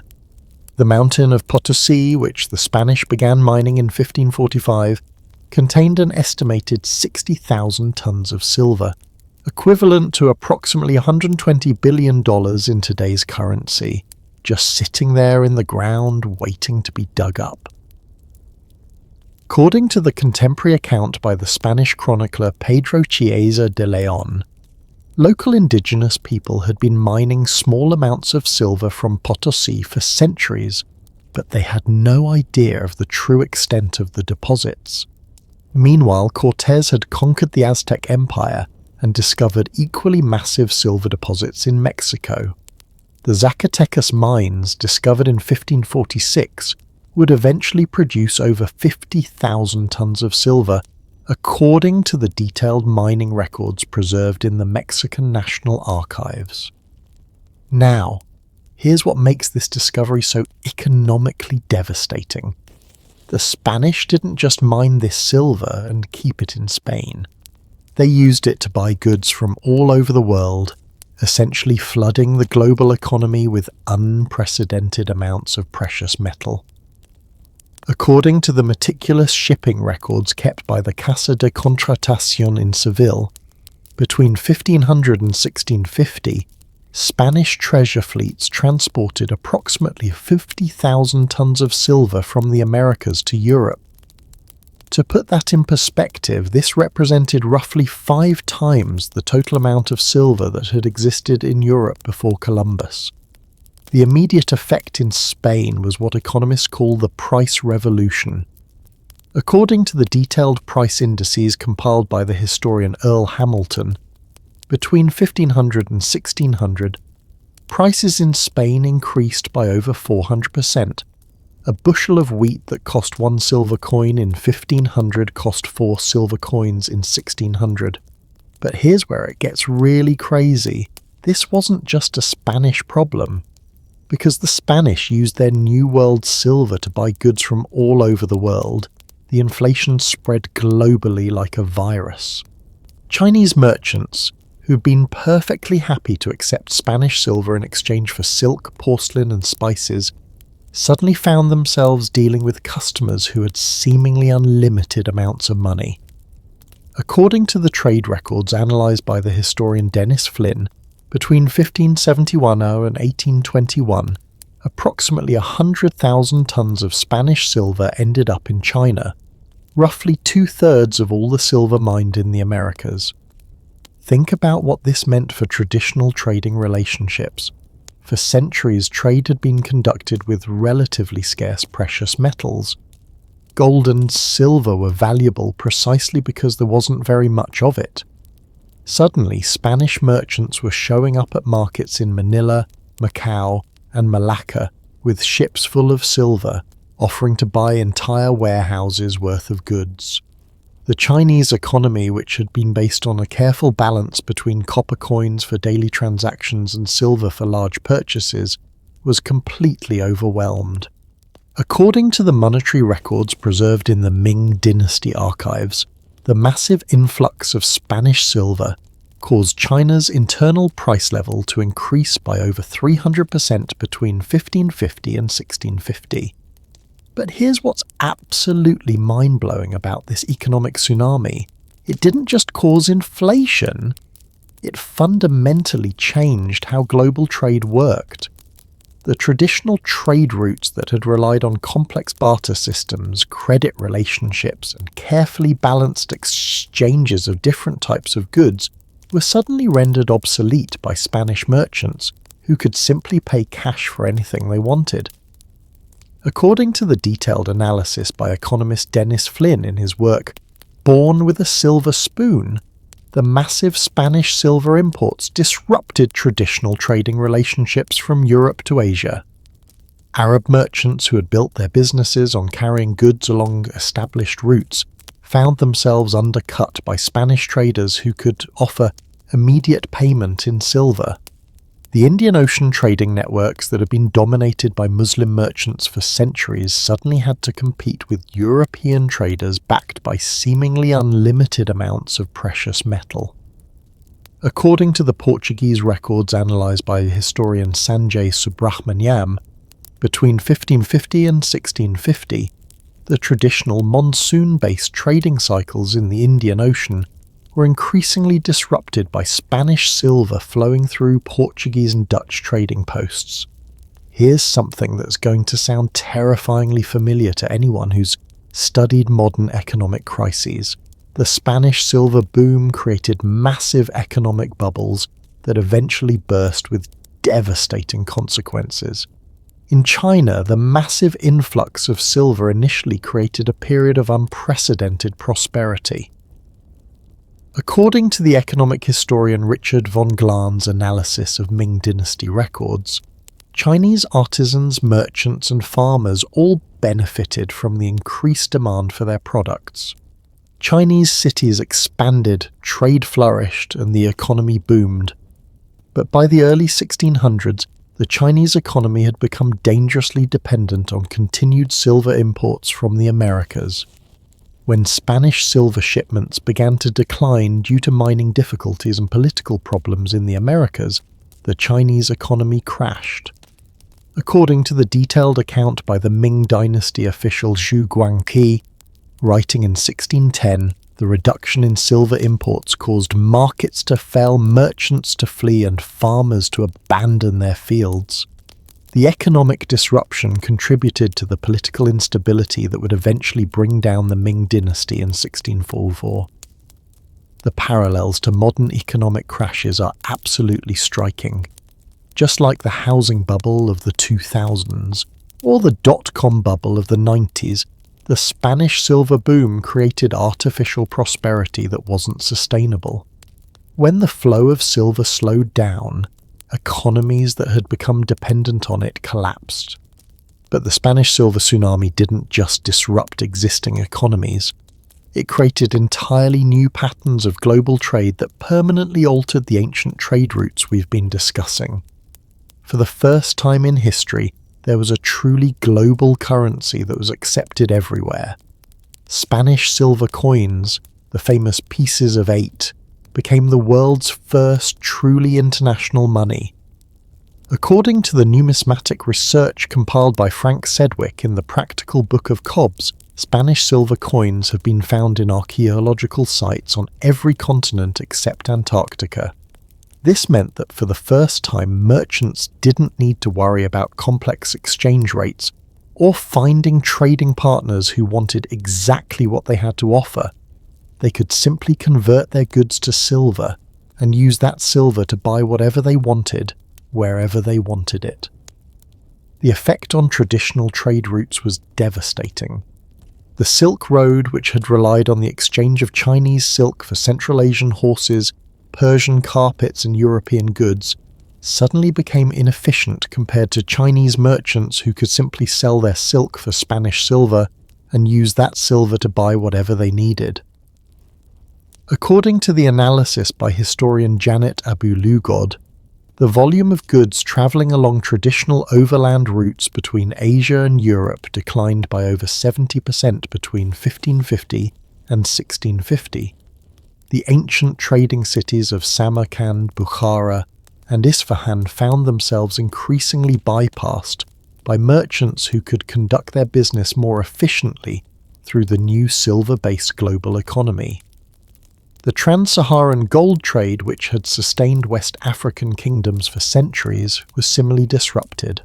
Why transport gold across hundreds of miles of dangerous desert when Spanish silver was more readily available and widely accepted? According to the records analysed by historian François-Xavier Fauvel, many of the great trading cities of West Africa, Timbuktu, Gao, Jenne, saw their importance decline dramatically during the 16th and 17th centuries as traditional trade patterns shifted to accommodate the new global silver economy. But here's what I find most fascinating about this economic revolution. It created winners and losers in ways that nobody could have predicted.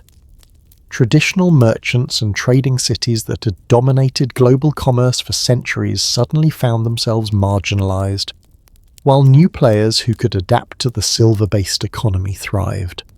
The Dutch East India Company, founded in 1602, was specifically designed to take advantage of the new economic environment. According to the company's own records housed in the Dutch National Archives, the VOC's business model was based on using Spanish silver to buy Asian goods and sell them in European markets, essentially cutting out all the traditional intermediaries who had made the old trade routes profitable. The English East India Company followed a similar strategy. According to the detailed analysis by historian K.N. Chaudhuri, both companies succeeded not because they were better traders than their predecessors, but because they had access to the new global silver economy that made traditional trading relationships obsolete. This is where the story gets really tragic for the ancient trade networks. The Spanish silver boom didn't just make the old routes less profitable, it made them completely unnecessary. Why negotiate with dozens of different merchants, navigate complex political relationships, and manage risks across thousands of miles when you could simply buy what you needed with universally accepted silver? According to the trade volume analysis compiled by historian Neil Stainsgord, by 1650, over 90% of Asian goods reaching European markets were travelling via the new silver-financed sea routes established by the Dutch and English East India Companies. The traditional overland networks that had sustained civilizations for over a millennium were essentially dead. The human cost of this economic transformation was enormous. Entire communities that had built their livelihoods around the traditional trade routes found themselves suddenly irrelevant. According to the travel accounts of the 17th century European explorer Jean-Baptiste Tavernier, many of the great trading cities of Central Asia had become shadows of their former selves, with abandoned caravanserais and empty marketplaces where thriving commercial centres had once existed. But perhaps the most ironic part of this entire story is that the Spanish silver boom eventually destroyed itself. By the late 1600s, the American mines were becoming depleted, Spanish colonial administration was becoming increasingly inefficient, and other European powers were establishing their own trade networks that didn't depend on Spanish silver. According to the monetary analysis by historian John Topaski, Spanish silver production peaked around 1660 and then began a long, steady decline. The global economy that had become dependent on this silver suddenly found itself dealing with deflation instead of inflation, creating new economic disruptions that would continue for decades. The collapse of the Spanish silver economy marked the final death knell for many of the ancient trade routes we've been exploring. By 1700, most of the traditional networks that had connected Europe, Asia, and Africa for over a millennium had either disappeared entirely or been reduced to local, regional operations. It's like watching the last chapter of an epic story.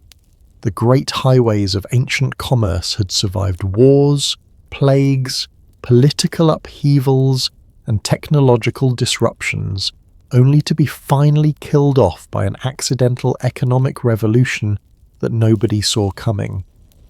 The Spanish conquistadors who discovered those massive silver deposits in Peru and Mexico thought they were just making themselves rich.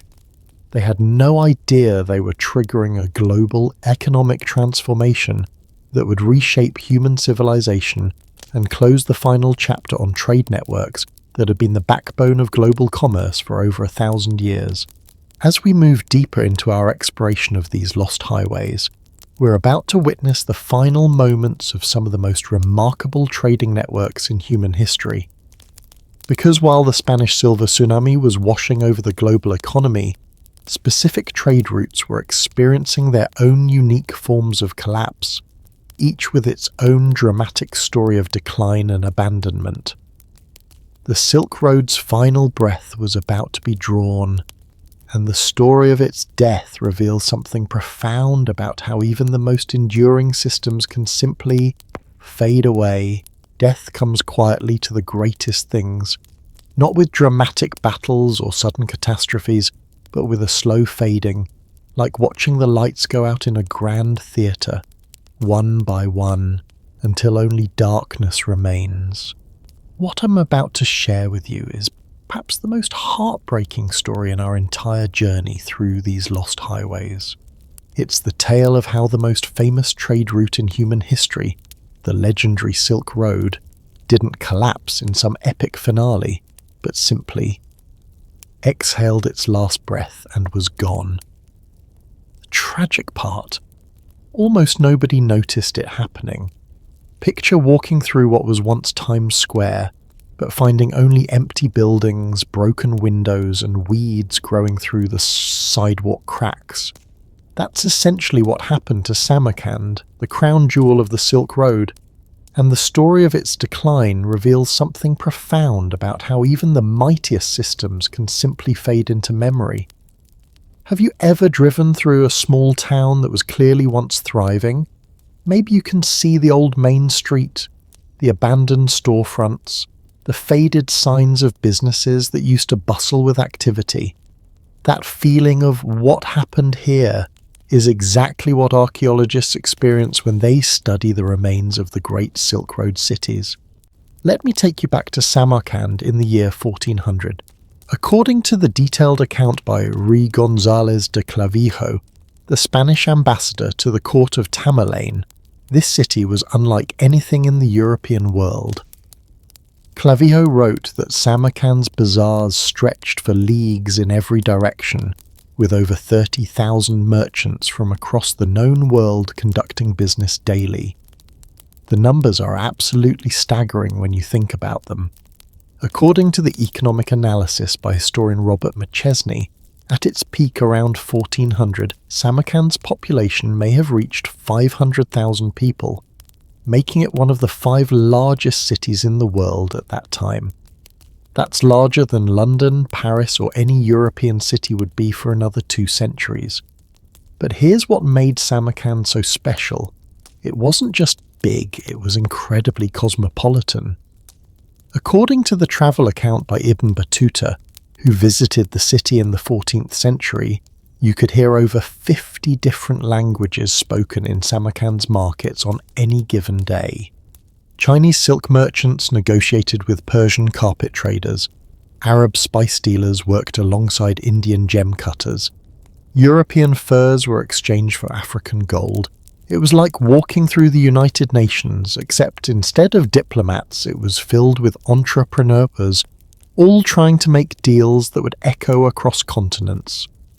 The 14th century geographer al-Dimashqi described Samarkand as the meeting place of the world, where goods from the sunrise lands meet goods from the sunset lands.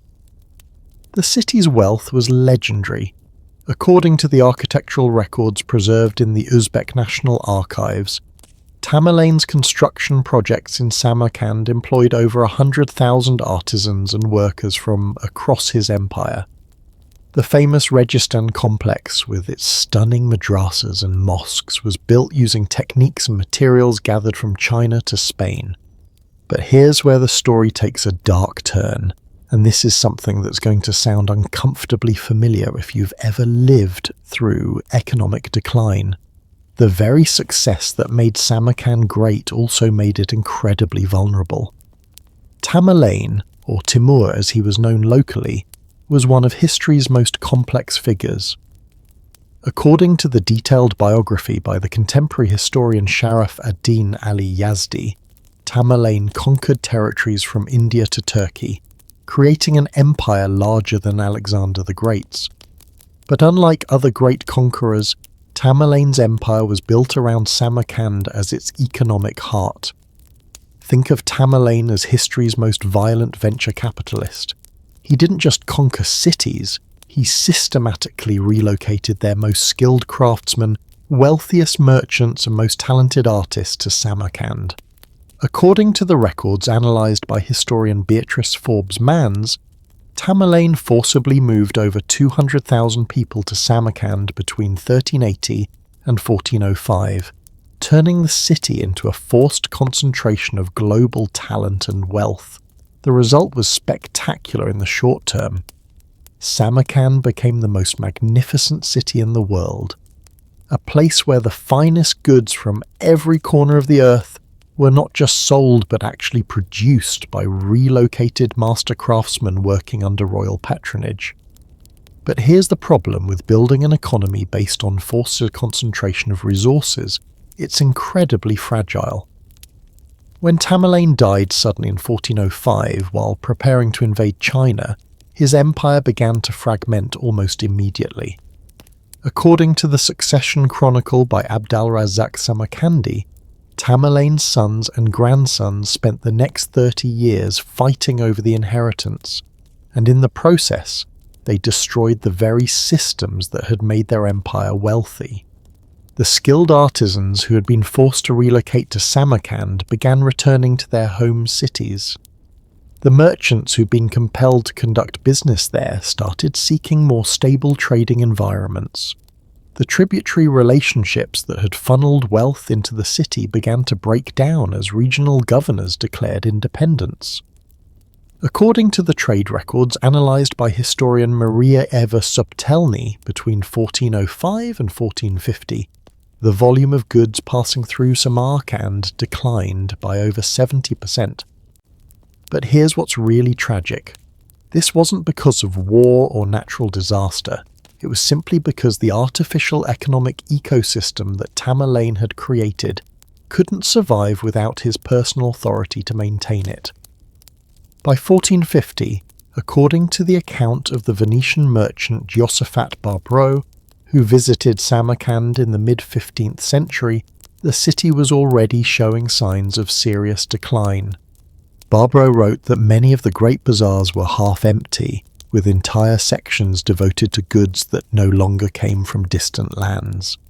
This is where we get to meet some of the last great figures of the Silk Road, the caravan masters who tried desperately to keep the ancient trade networks alive even as the world was changing around them. One of the most poignant accounts comes from the memoirs of Mirza Haydar Duglat, a 16th century Central Asian noble who personally knew some of the last great caravan leaders.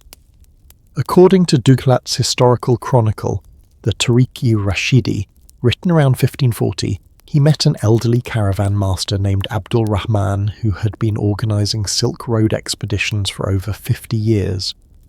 Abdul Rahman told Duglat that in his youth, around 1480, a single caravan from China to the Mediterranean might include 100 camels carrying goods worth millions in today's currency. By 1530, according to Abdul Rahman's account, the same route might see only 50 camels, carrying goods worth a fraction of the earlier expeditions. But here's what's heartbreaking about Abdul Rahman's story. He kept organising these smaller and smaller caravans because he genuinely believed the great trade would return. According to Duklat, Abdul Rahman maintained detailed records of traditional routes, seasonal patterns, and trading relationships, convinced that the knowledge would be needed when the Silk Road recovered. It never did. According to the archaeological evidence analysed by researcher Daniel Waugh, the last major caravan expedition along the traditional Silk Road route was recorded around 1550.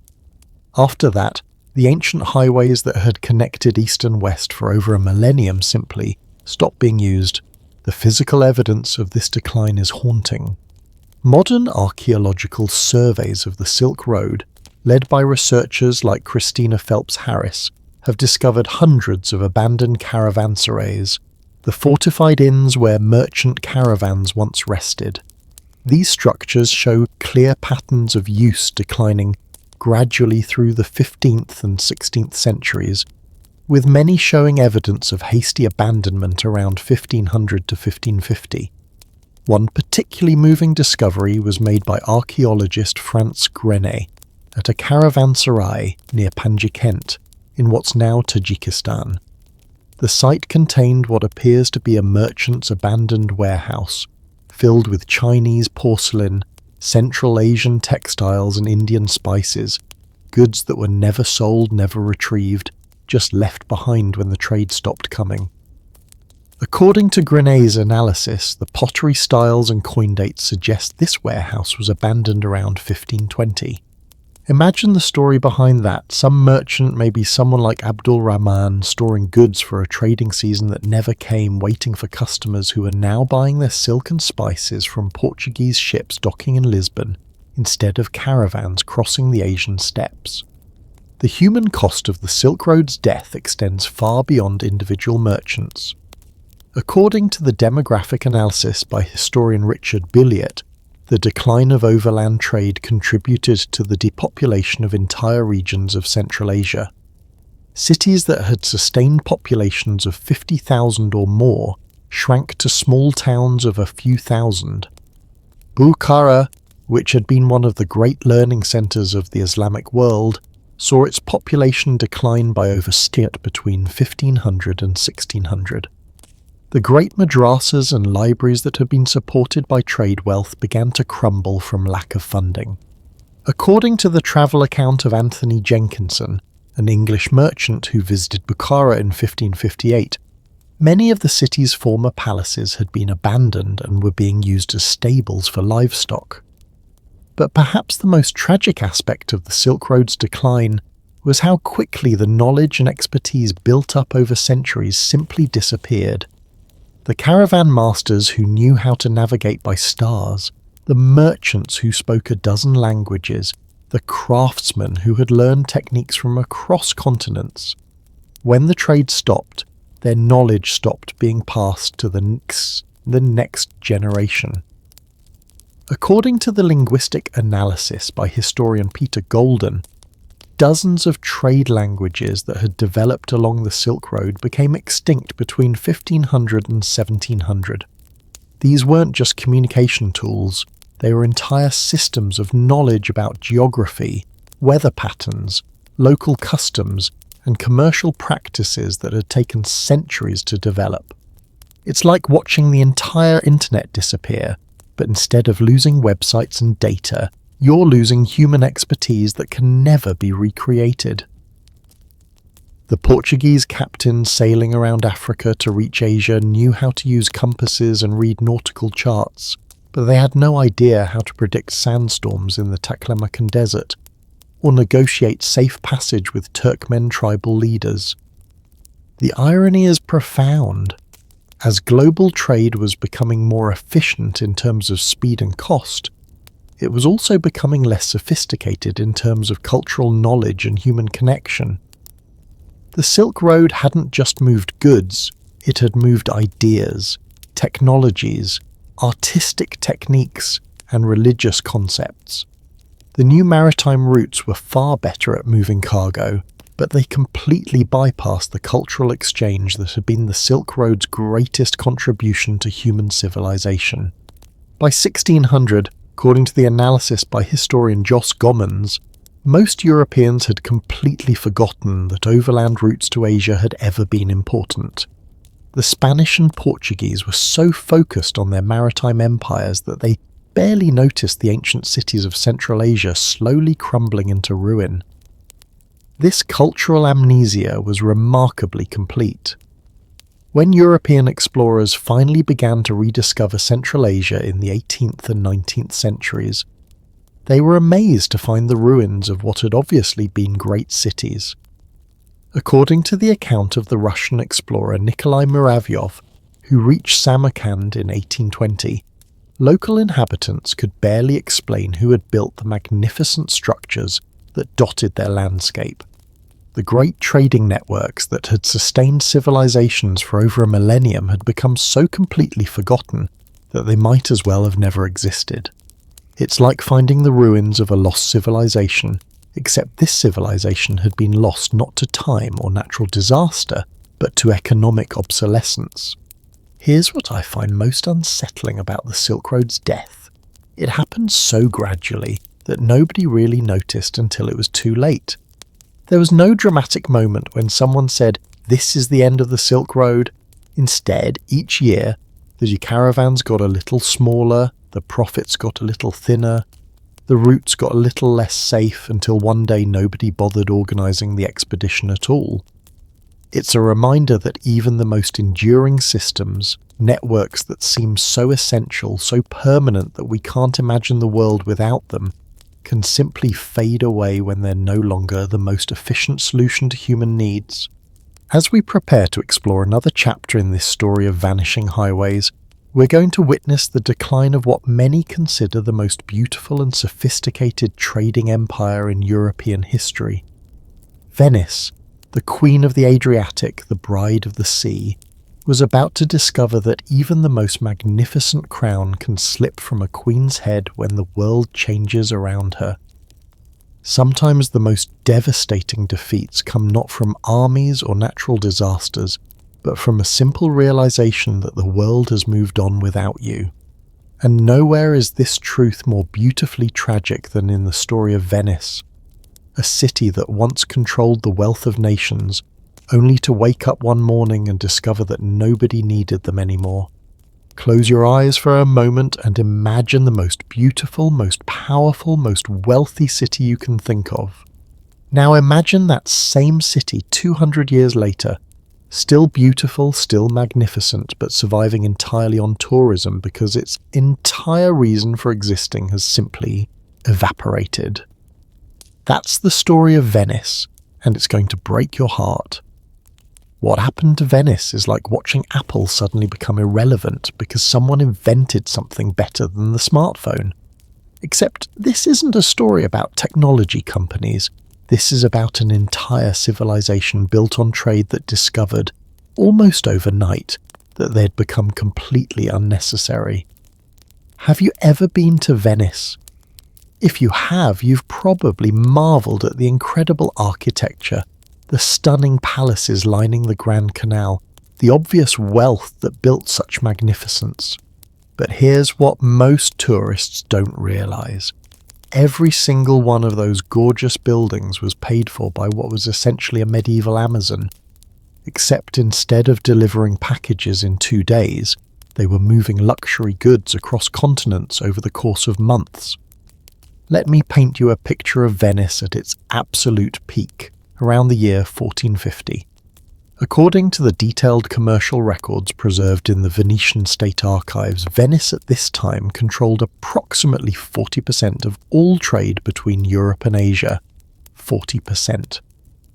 Imagine if one company controlled 40% of global internet traffic. That's the kind of dominance we're talking about. The numbers are absolutely staggering.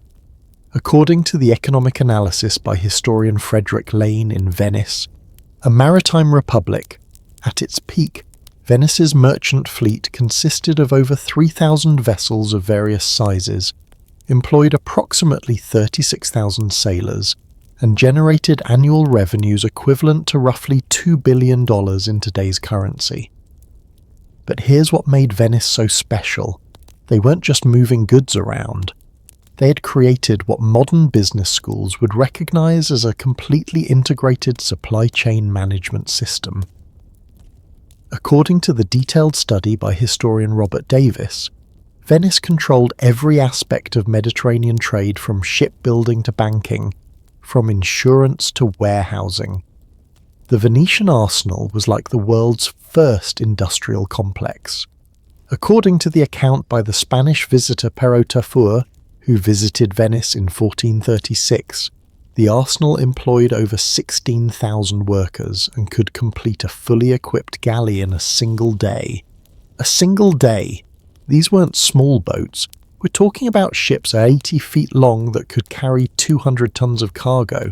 Think about the logistics involved in that kind of operation. According to the arsenal records analysed by historian Robert Davis, the facility maintained stockpiles of materials from across the known world: timber from the Balkans, iron from Germany, hemp for rope from Russia, tar from Scandinavia. They had created a just-in-time manufacturing system that wouldn't be seen again until the Industrial Revolution. But Venice's real innovation wasn't in shipbuilding, it was in finance. According to the banking records preserved in the Marciana Library, Venetian merchants had developed what may have been the world's first sophisticated international banking system. They created letters of credit that could be honoured from London to Constantinople, established exchange rates that were recognised across Europe, and developed insurance systems that made long-distance trade viable. The Rialto market, according to the contemporary account by the German merchant Felix Fabry, was the beating heart of world commerce, where goods from the Indies are traded alongside furs from Muscovy, and silks from China change hands with spices from Arabia. On a busy day, according to Fabry, you could hear over 20 different languages being spoken in the Rialto's trading halls. Venice had essentially created the world's first global trade network with themselves as the central hub. According to the trade volume analysis by historian Benjamin R. Bell, by 1450, Venetian merchants maintained permanent trading posts from London to Trebizond, from Bruges to Alexandria. They had turned the Mediterranean into what was essentially their private lake. The wealth this generated was beyond anything Europe had ever seen. According to the tax records analysed by historian Dennis Romano, the richest Venetian merchants had personal fortunes equivalent to over $500 million in today's currency. The Doge's Palace, St. Mark's Basilica, the incredible architecture that still takes your breath away today, all of it was built with trade profits. But here's where the story takes a dramatic turn, and this is something that should make every modern business leader pay attention. Venice's incredible success was built on what economists call a structural advantage, their geographic position as the gateway between Europe and Asia. But structural advantages can disappear overnight when someone finds a better way to do what you do. The first crack in Venice's dominance appeared in 1498 when Vasco da Gama successfully sailed around Africa to reach India. According to the Venetian diplomatic reports preserved in the state archives, when news of da Gama's voyage reached Venice, the initial reaction was skepticism. Many Venetian merchants simply didn't believe that the Portuguese had found a viable alternative to the traditional routes that Venice controlled. This skepticism wasn't entirely unreasonable. According to the voyage records analysed by historian Sanjay Subrahmanyam, da Gama's first expedition took over 2 years and lost half its crew. From a Venetian perspective, this seemed like an interesting experiment, not a serious threat to their established business model. But the Portuguese weren't just conducting experiments, they were revolutionising global trade. According to the detailed analysis by historian Malin Newitt by 1510, Portuguese ships were delivering Asian spices to European markets at prices that were 50-70% lower than what Venetian merchants could offer. Think about what this meant for Venice's business model. Imagine if you owned the only bridge across a river and you charged a toll for everyone who wanted to cross. Then someone builds a tunnel that's faster, cheaper, and more convenient than your bridge. How long do you think people would keep paying your toll? The Venetian government initially tried to compete by negotiating better terms with their traditional suppliers. According to the diplomatic correspondence analysed by historian Maria Pia Padani, between 1500 and 1510, Venice sent multiple embassies to the Ottoman Empire, Egypt and Syria, trying to secure preferential trading agreements. But they were fighting the wrong battle. The problem wasn't that their traditional suppliers were charging too much. The problem was that their entire business model had become obsolete. According to the trade statistics compiled by historian Neil Steensgaard, between 1500 and 1550, the volume of Asian goods reaching Europe via traditional Mediterranean routes declined by over 60%. The human impact of this economic transformation was devastating for Venice. According to the population records analysed by historian Dennis Romano, Venice's population declined from approximately 80,000 in 1500 to fewer than 40,000 by 1600. But it wasn't just the numbers, it was the quality of the population that changed. The wealthy merchant families that had built Venice's golden age began moving their investments elsewhere. According to the property records preserved in the Venetian State Archives, many of the great palazzos along the Grand Canal were sold or abandoned during the 16th century as their owners relocated to more profitable markets. The famous Fondaco dei Tedeschi, which had housed German merchants for centuries, saw its membership decline from over 200 active traders in 1500 to fewer than 50 by 1550. According to the account by the German merchant Lucas Rem, by 1520, many of the traditional trading houses in Venice were empty shells, maintained more for memory than for a commerce. But here's what I find most fascinating about Venice's decline. Unlike Samarkand, which simply faded away, Venice managed to reinvent itself. They discovered something that would become increasingly important in the modern world, the power of brand and experience. By 1600, according to the travel accounts analysed by historian James McGregor, Venice had begun marketing itself as a luxury destination rather than a commercial center. The same palazzos that had once housed spice warehouses were converted into elegant residences for wealthy Europeans taking what they called the Grand Tour. The arsenal, which had once produced the world's most advanced warships, began specialising in luxury yachts for wealthy customers. According to the production records analysed by historian Robert Davis, by 1650, the arsenal was generating more revenue from custom pleasure craft than from military vessels. Venice essentially invented the concept of premium tourism. According to the detailed analysis by historian Peter Burke, 18th century Venice offered wealthy visitors an experience that couldn't be found anywhere else in Europe. A combination of exotic architecture, sophisticated entertainment, and an aura of mysterious decline that Europeans found irresistibly romantic. The famous Carnival of Venice, which had originally been a celebration of successful trading seasons, was reinvented as a tourist attraction. According to the visitor accounts collected by historian James McGregor, by 1700, wealthy Europeans were travelling hundreds of miles just to experience Venice's unique atmosphere of magnificent decay. It's actually quite brilliant when you think about it. Venice took the very thing that had made them obsolete as a trading centre, their old world charm and historical significance, and turned it into their new competitive advantage. They went from being the Amazon of medieval trade to being the Las Vegas of 18th century Europe. The transformation was remarkably successful. According to the tourism revenue analysis by historian John Martin, by 1750, Venice was generating more income from visitors than they had from trade in their final commercial decades. They had essentially monetized their own historical importance. But there's something bittersweet about this transformation that I think captures something important about how civilizations adapt to change. Venice survived, but it survived by becoming a kind of museum of its former self. The same buildings that had once hummed with this energy of global commerce now served as backdrops for tourists' romantic fantasies. According to the memoir of the 18th century writer Johann Wolfgang von Goethe, who visited Venice in 1786, the city had become a living painting where visitors could walk through the splendor of a vanished age.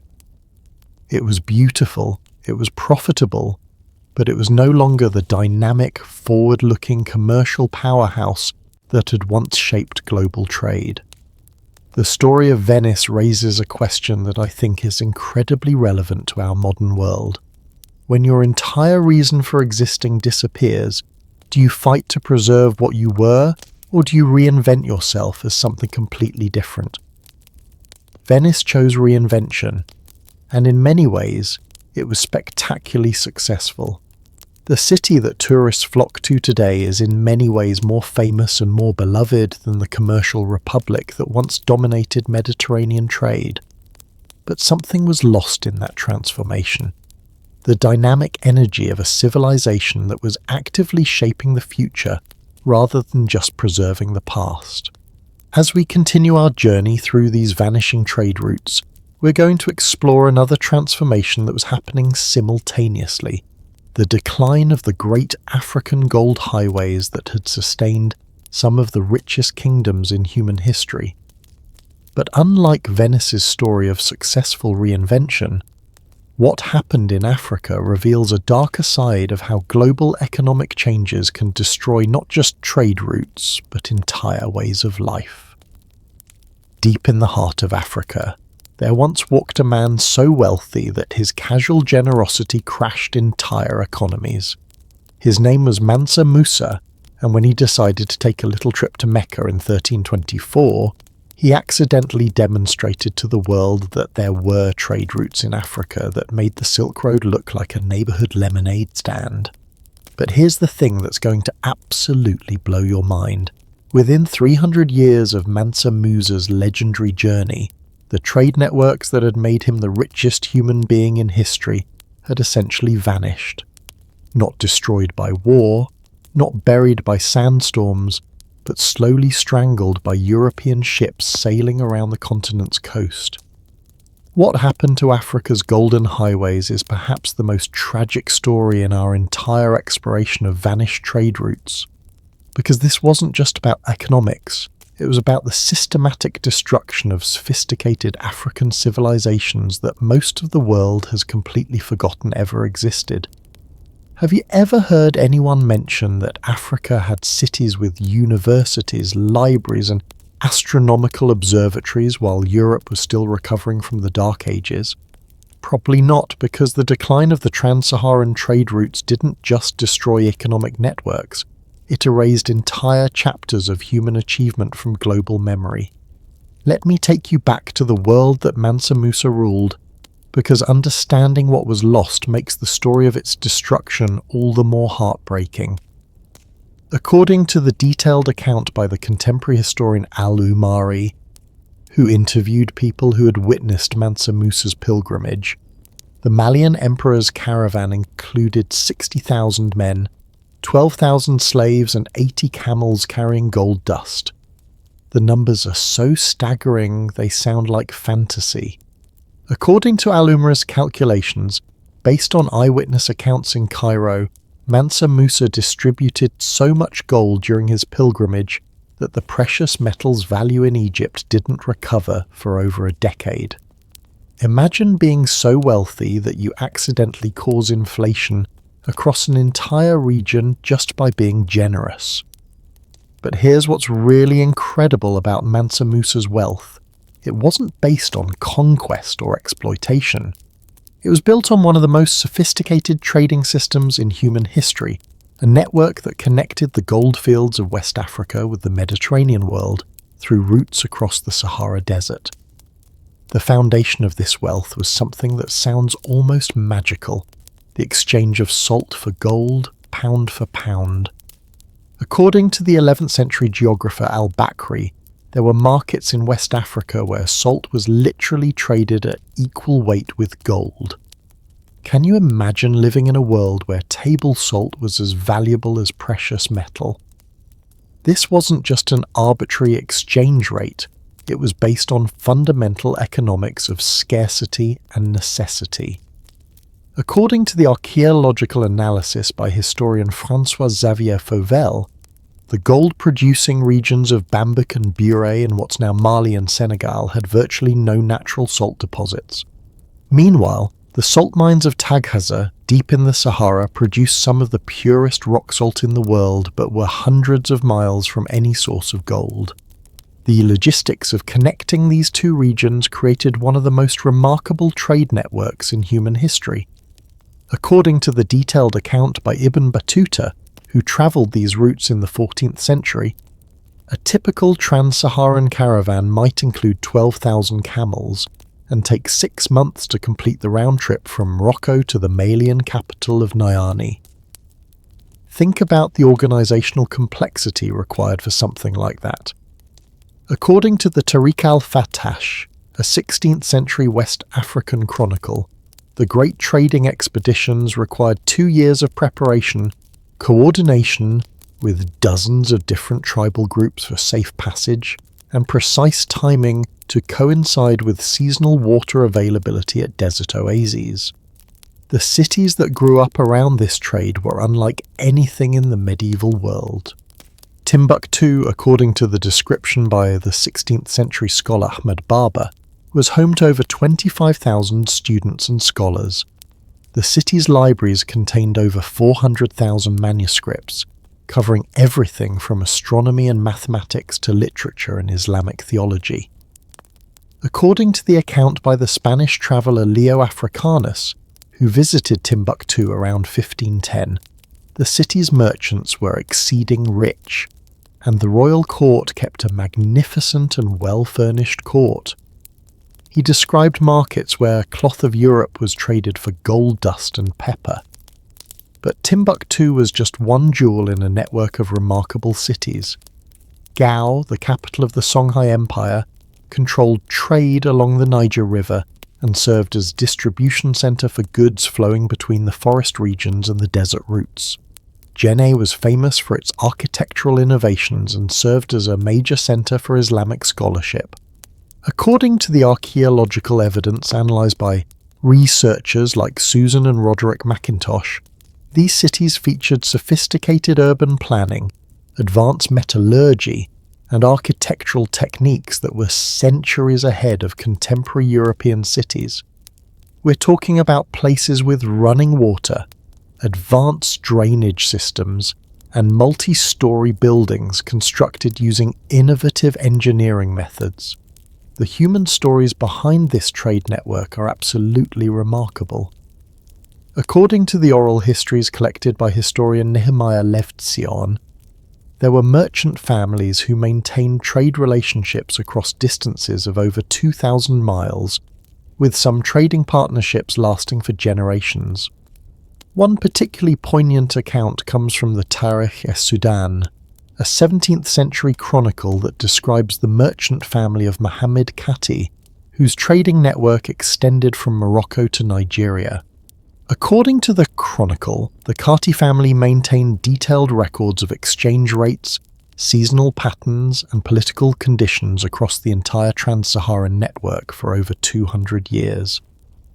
But here's where the story takes a tragic turn, and this is where we encounter the same pattern we've been seeing throughout our exploration: the arrival of European maritime trade that made the ancient overland routes suddenly obsolete. The Portuguese began establishing trading posts along the West African coast in the 1440s, initially just looking for direct access to the African gold trade. According to the records preserved in the Portuguese National Archive, by 1482, the Portuguese had built a fortified trading post at Elmina in what's now Ghana, specifically to tap into the gold trade that had previously flowed north across the desert to Mediterranean markets. At first, this seemed like just another outlet for African gold. According to the analysis by historian John Vogt, initially the coastal trade supplemented rather than replaced the trans-Saharan routes. African merchants were happy to have multiple markets for their goods, but the Portuguese offered something that the trans-Saharan merchants couldn't match: immediate access to European manufactured goods, Asian spices, and American silver, all delivered directly to the African coast by ship. According to the trade records analysed by historian Ray Key, by 1500 Portuguese ships were offering West African merchants goods from 4 different continents. Think about this from the perspective of an African gold producer. You could organise a dangerous 6-month caravan journey across the Sahara, dealing with sandstorms, bandits, and uncertain water supplies, to reach markets in North Africa. Or you could travel a few hundred miles to the coast and trade with Portuguese merchants who brought goods directly from Europe, Asia, and the Americas. The choice was obvious, and the consequences were devastating for the trans-Saharan network. According to the trade volume analysis by historian Timothy Garrard between 1500 and 1600, the amount of gold flowing north across the Sahara declined by over 80%. The ancient routes that had sustained African civilizations for over 8 centuries were being systematically abandoned.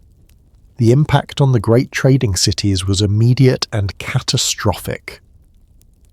According to the account by the Moroccan traveller Al-Hassan ibn Muhammad al-Wazan, known as Leo Africanus, when he visited Timbuktu around 1510, the city was already showing signs of decline.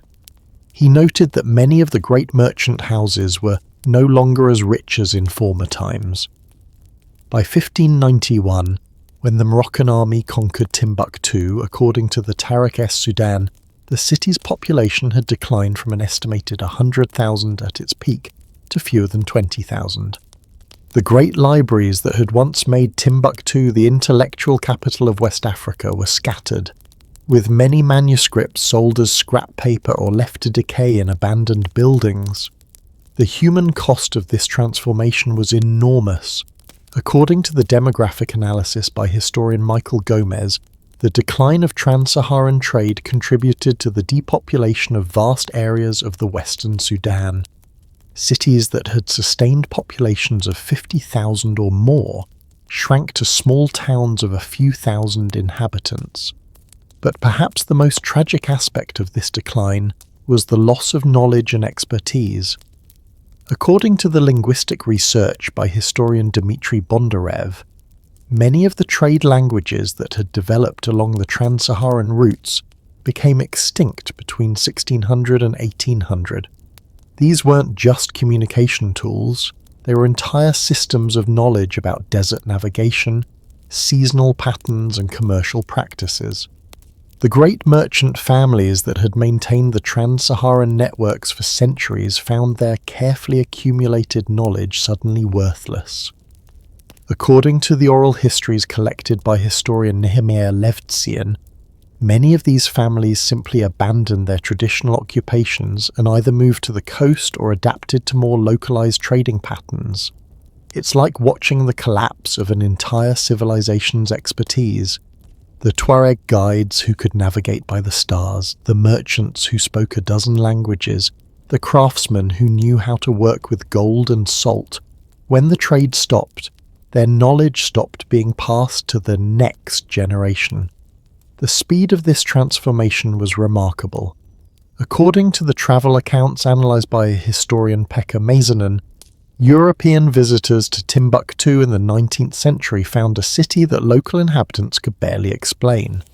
The magnificent buildings were still there, but the knowledge of who had built them and how they had been financed had been largely forgotten. This cultural amnesia was tragically complete. When French colonial administrators began documenting the history of West Africa in the late 19th century, according to the research by historian D.T. Nyan, they found oral traditions that preserved fragments of the great trading empires, but much of the detailed knowledge about how the trans-Saharan networks had actually operated had been lost. The irony is profound. The same European maritime expansion that was opening up global trade routes was simultaneously destroying some of the most sophisticated trading networks that had ever existed. The Portuguese ships that brought European goods to the African coast were inadvertently strangling the desert routes that had connected Africa to the wider world for centuries. What makes this story even more tragic is that the decline of the trans-Saharan routes contributed to Africa's economic marginalization in the emerging global system. Instead of being connected to the world through overland networks that Africans controlled, much of West Africa became dependent on coastal trade dominated by European powers. The great African trading empires, Mali, Songhai, the Hausa city-states, had been major players in the medieval global economy. Their merchants had been equals in dealing with Arab, European and Asian traders. But the shift to coastal trade gradually reduced many African societies to the role of suppliers of raw materials to European-controlled networks. This transformation had consequences that extended far beyond economics. The trans-Saharan trade routes had also been conduits for Islamic scholarship, scientific knowledge and cultural exchange. When those routes declined, much of sub-Saharan Africa became increasingly isolated from the intellectual developments happening in the Mediterranean world and beyond. According to the educational analysis by historian Ahmed ibn Ferti, the decline in trans-Saharan trade corresponded with a significant reduction in the number of African scholars travelling to study in Cairo, Baghdad, and other major Islamic centres of learning. The intellectual connections that had made places like Timbuktu important centres of scholarship were gradually severed. As we continue our journey through these vanishing highways, we're about to explore another maritime network whose decline reveals different, but equally profound patterns of economic and cultural transformation. The Indian Ocean, which had been crisscrossed by sophisticated trading networks for over a millennium, was about to experience its own version of the disruptions we've been witnessing. But this story will show us something new: how ancient traders attempted to adapt to changing conditions, and why sometimes even the most creative adaptations aren't enough to survive the tide of historical change. Mastery of nature's rhythms once determined the fate of empires. For over 1,000 years, sailors who could read the wind patterns of the Indian Ocean held the keys to unimaginable wealth, connecting 3 continents through one of the most sophisticated trading systems ever devised. But what happens when that ancient wisdom meets cannon fire? When cooperation gets replaced by conquest? The story I'm about to tell you reveals how the most elegant maritime network in human history was systematically destroyed by men who confused military superiority with economic progress. Imagine if the entire internet ran on a natural schedule that everyone had to follow. 6 months when data could flow from west to east, 6 months when it reversed direction. That's essentially how the Indian Ocean trading system worked. Except instead of data's packets, we're talking about ships carrying the wealth of civilizations, and instead of fiber optic cables, the highways were made of wind and current. Have you ever wondered what it would be like to build a global economy around something you couldn't control, something as unpredictable as the weather? Well, that's exactly what the merchants of the Indian Ocean accomplished, and their success was so complete that European visitors were stunned by the sophistication they encountered. The foundation of the entire system was the monsoon winds, and understanding them required knowledge that took generations to accumulate. According to the detailed sailing manual written by Ahmad ibn Majid in the 15th century, Arab navigators had identified over 200 different wind patterns and weather signs that determined sailing conditions across the Indian Ocean. Ibn Majid, who was known as the Lion of the Sea, wrote that successful navigation required understanding not just wind direction, but the colour of water, the flight of birds, the shape of clouds, and the smell of the air at different times of year. His manual, Kitab al-Fawaid, contains navigational knowledge so precise that modern meteorologists are still impressed by its accuracy. The seasonal rhythm was like clockwork. From April to October, the southwest monsoons would blow, creating natural highways from Arabia and East Africa to India, Southeast Asia, and eventually China. From November to March, the winds reversed, carrying ships back home with their precious cargoes. According to the economic analysis by historian Kenneth McPherson, this seasonal rhythm meant that Indian Ocean merchants had to think in terms of annual business cycles. A trader might spend 6 months sailing to distant markets, several months conducting business and waiting for favourable winds, then 6 months returning home. It required incredible patience and long-term planning. But here's what made this system truly remarkable. It created a spirit of cooperation that was unprecedented in the ancient world. Because everyone was dependent on the same wind patterns, merchants from different cultures were forced to work together, share information, and develop mutually beneficial relationships. According to the detailed study by historian Michael Pearson, the Indian Ocean before European arrival was characterized by what he calls cooperative competition. Arab merchants would partner with Indian financiers, Chinese craftsmen would work with Southeast Asian suppliers, and African traders would coordinate with Persian navigators. Everyone needed everyone else. The scale of this cooperation was extraordinary. According to the documents preserved in the Cairo Genisa, analysed by historian S.D. Goitain, a single 12th century trading voyage might involve investors from Egypt, merchants from Yemen, ships owned by Indians, cargo supplied by Chinese manufacturers, and insurance provided by Jewish banking houses. These weren't just business relationships, they were sophisticated partnerships that spanned continents and lasted for generations. The merchant families described in the Genisa documents maintained trading relationships across distances of over 5,000 miles, with some partnerships continuing for over 200 years. The cities that grew up around this trade were unlike anything in the medieval world. Malacca, according to the account by the Chinese admiral Zheng He, who visited around 1410, was home to merchants speaking over 80 different languages. The city's market sold goods from every corner of the known world, from Scandinavian amber to African ivory to American silver. According to the Portuguese chronicler Tomé Pires, who visited Malacca in 1512, the city's merchant community was so international that men cannot count how many languages are spoken there. He described seeing Chinese junks, Arab dhows, Indian cogs, and Javanese prahas, all anchored in the same harbour, their crews conducting business in a dozen different languages. But perhaps the most remarkable aspect of this system was its financial sophistication. According to the research by historian Ashindas Gupta, Indian Ocean merchants had developed credit instruments that could be honoured across thousands of miles. A merchant could write what was essentially a medieval cheque in Cairo and have it cashed in Colombo, or arrange financing in Delhi for goods to be purchased in Malacca. The Karimi merchants, who controlled much of the Red Sea trade, maintained what historian Walter Fischel describes as the most sophisticated commercial network in the medieval world.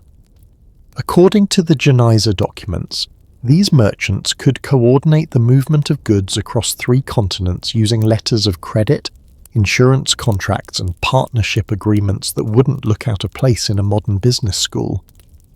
This is where our story takes a dark turn, because into this world of cooperation and mutual benefit came the Portuguese, carrying a completely different philosophy about how international trade should work. Vasco da Gama's arrival in Calicut in 1498 marked the beginning of what historian Sanjay Subrahmanyam calls the militarization of Asian trade. The Portuguese didn't come as merchants seeking to join an existing system. They came as conquerors determined to control it. According to da Gama's own account, preserved in the Roteiro, when he arrived in Calicut, local merchants were initially welcoming, treating him as just another foreign trader seeking to join their network. But da Gama had different ideas.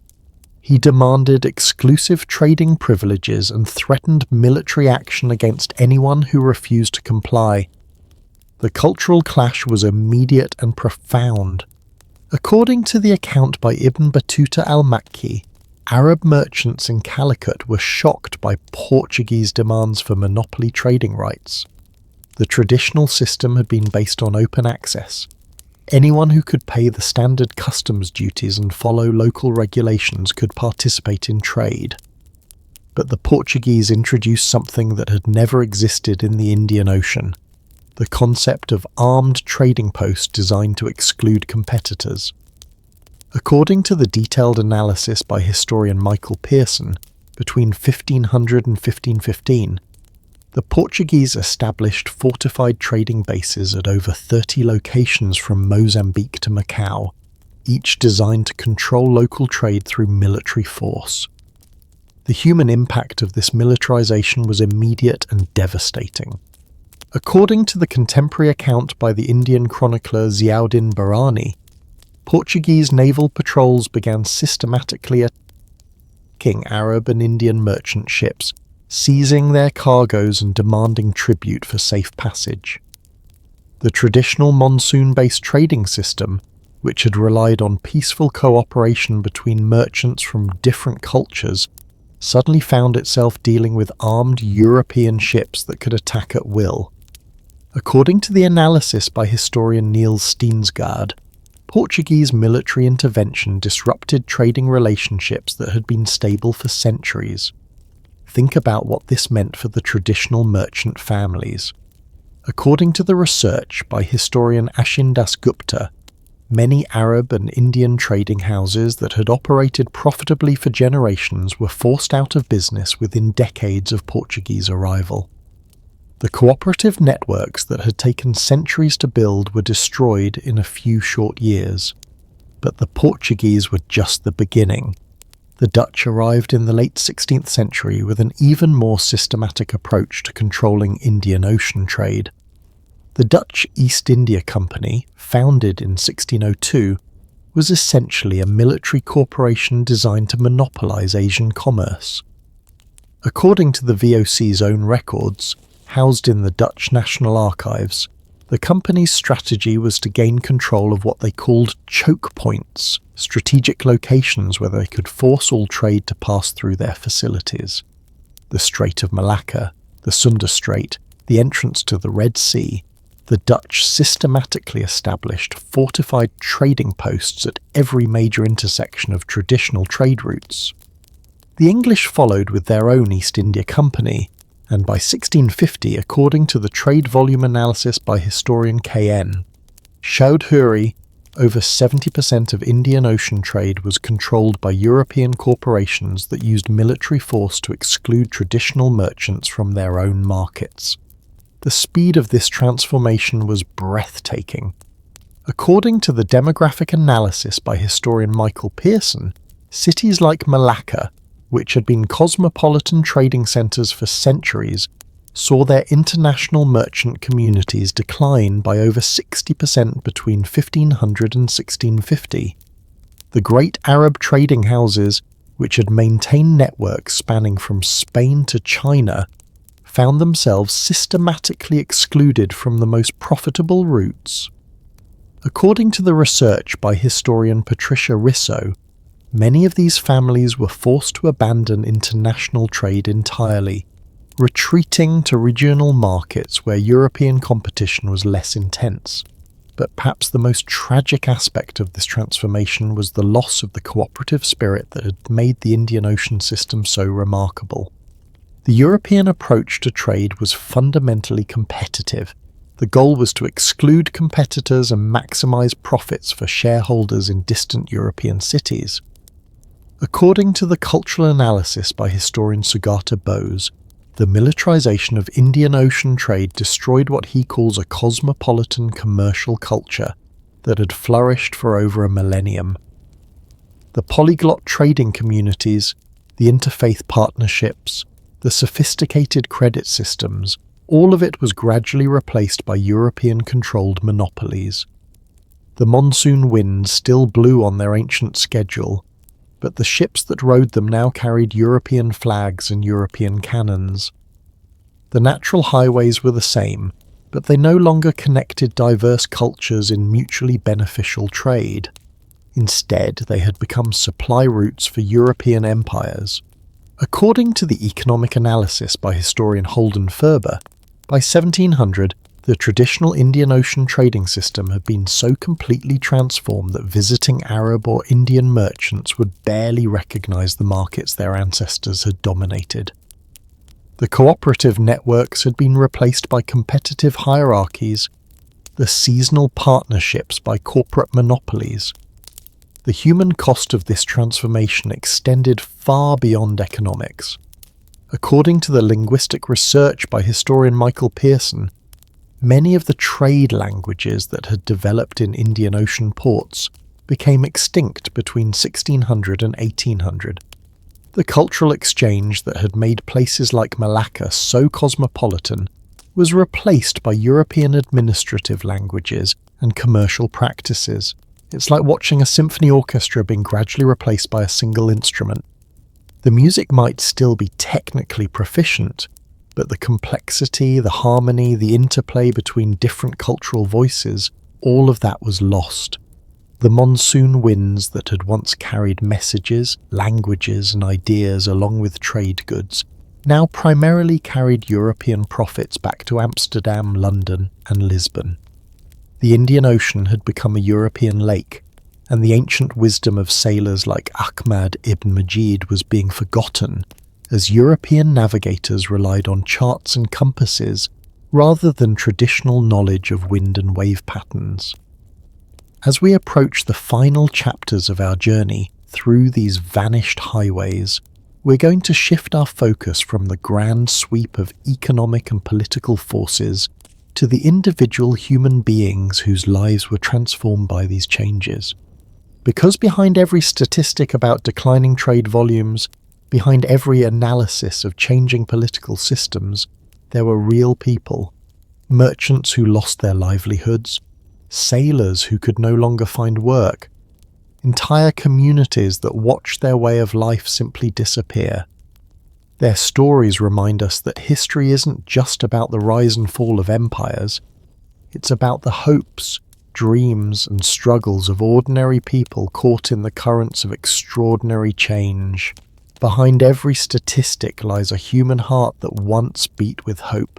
Behind every abandoned trade route there were families who had built their entire identity around journeys that would never come again. Tonight, we are going to meet the last merchants, real people whose names history has largely forgotten, but whose stories reveal the profound human cost of the economic transformations we've been exploring. These aren't just tales of financial loss. These are stories about the end of entire ways of life, about traditions that have been passed down through generations suddenly becoming worthless overnight, about communities that had thrived for centuries watching their children leave for distant cities because there was nothing left for them at home. When we talk about the collapse of trade routes, it's easy to get lost in the big picture. Empires rising and falling, technological revolutions, political upheavals. But what does it actually feel like to be the last person in your family to remember how things used to be? What's it like to possess knowledge that was once incredibly valuable but is now completely useless? Introduce you to some people who lived through these transformations and I think their stories are going to stay with you long after you fall asleep tonight. Our first story comes from the memoirs of a man named Ibrahim ibn Yusuf al-Dimashqi, a Syrian merchant whose family had been trading along the Silk Road for over 300 years. According to his autobiography, preserved in the Damascus manuscript collection and analysed by historian Ross Burns, Ibrahim was born in 1520 into what he described as a house where the languages of the world were spoken at the dinner table. Ibrahim's grandfather had personally met Marco Polo's family during their famous journey. His father had maintained trading relationships with Chinese silk producers, Persian carpet makers, and European fur dealers. According to Ibrahim's own account, when he was a child, his family's warehouse in Aleppo contained goods from over 40 different regions. But Ibrahim came of age just as the Portuguese sea routes were beginning to dominate Asian trade.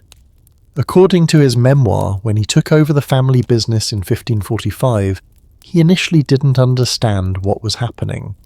He writes, "The caravans still came from the east, but they carried less goods each year, and the prices grew ever more difficult to manage."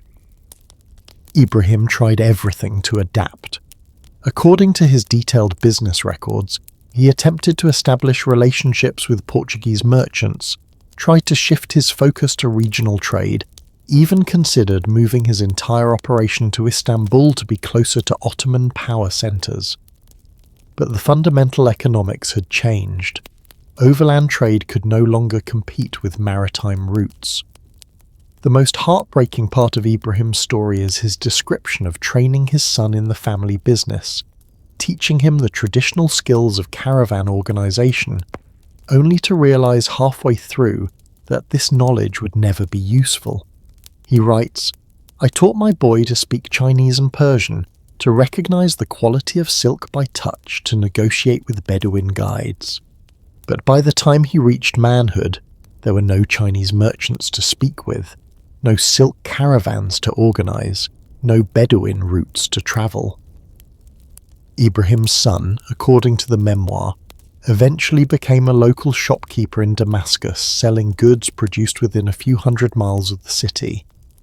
The family that had once connected continents was reduced to serving neighbourhood customers. Ibrahim died in 1601, and according to his son's testimony preserved in the Damascus court records, his last words were an apology for leaving his children a legacy that had become worthless.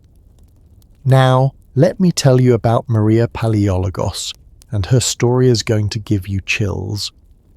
Maria was the daughter of a Greek merchant family in Constantinople, and her tale comes from a remarkable source, a collection of letters she wrote to her sister in Venice, preserved in the Marciana Library and analysed by historian Molly Green. Maria's family had been part of the Byzantine trading aristocracy for generations. According to her letters, written between 1540 and 1580, her childhood was spent in a cosmopolitan household where silk merchants from China shared meals with spice traders from India, and Arab navigators discussed routes with Venetian captains. But Maria lived through the Ottoman consolidation of Eastern Mediterranean trade and the simultaneous rise of European maritime routes. Her letters provide an incredibly intimate view of how these macroeconomic changes affected real families. In a letter dated 1555, Maria describes watching her father struggle to maintain relationships with traditional suppliers. Father spends his days writing letters to merchants who no longer respond, or who respond only to say that their goods now go directly to Lisbon, rather than coming north to our markets. By 1565, Maria's letters reveal the devastating impact on their social world. She writes, "The great trading families who were once our neighbours have either left the city or fallen into poverty. The Cantacuzenos family, who once owned ships trading as far as India, now operate a single vessel carrying grain between nearby islands." But Maria's most poignant observations are about cultural loss. In a letter from 1570 she writes, My daughter speaks only Greek and Turkish. She has no need for Arabic or Persian or Chinese, for there are no longer merchants from those lands in our household. The languages that once filled our home with the music of distant places have fallen silent. Maria lived to see her family's ancient trading house reduced to a local business dealing in regional goods. Her final letter, written in 1578, contains this heartbreaking passage. I am the last of my family to remember when our table was set with porcelain from China and our guests brought news from kingdoms most people will never see. My grandchildren think these are fairy tales. Do you see how personal loss becomes cultural amnesia? Maria wasn't just describing the decline of a business. She was witnessing the erasure of an entire way of understanding the world. Let me share another story that reveals a different kind of loss. This comes from the oral histories collected by anthropologist Paulo Fernando de Moraes Farias from the descendants of trans-Saharan merchants in modern Mali. The story centers on a man named Mahmoud al-Kati, whose family had been organizing desert caravans for over 200 years. According to the family oral tradition, analyzed by historian John Hunwick, Mahmoud was born around 1520 in Timbuktu, at the height of his family's prosperity. The al-Kati family maintained detailed genealogies showing their connections to the merchant networks stretching from Morocco to Nigeria, and their business records, preserved in the Timbuktu manuscripts, reveal the incredible complexity of trans-Saharan trade organization. But Mahmoud came of age just as European coastal trading posts were beginning to redirect African gold trade away from the traditional trans-Saharan routes. According to the family histories, Mahmoud spent most of his adult life trying to maintain the old caravan routes, even as they became increasingly unprofitable. The oral tradition preserves remarkably specific details about Mahmoud's struggles. He reportedly made 7 attempts between 1550 and 1580 to organize major caravans to North Africa, each expedition smaller and less profitable than the last. According to the family stories, Mahmoud's final caravan in 1581 consisted of only 12 camels, a tiny fraction of the massive expeditions his grandfather had organized. But what makes Mahmoud's story so poignant is his refusal to give up the traditional knowledge that had sustained his family for generations. According to his descendants, Mahmoud continued to maintain detailed records of desert routes, water sources, and seasonal patterns, convinced that the great trade would eventually return. The family tradition preserves some of Mahmoud's sayings, including this one. A man who forgets the way to water in the desert will die of thirst even in the season of rains. He was talking about more than navigation. He was talking about preserving cultural knowledge even when it seemed to have lost its practical value. Mahmoud's detailed route maps and trading guides were passed down through his family for generations, even though they were never used again.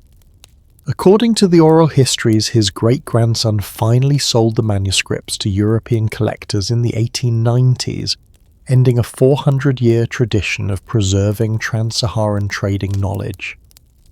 Now let me tell you about Jiang Wei, and his story shows us what happened to Chinese merchants as the traditional trade routes collapsed. Zhang's story comes from his family's private papers preserved in the Shanghai Museum and analysed by historian Timothy Brooke.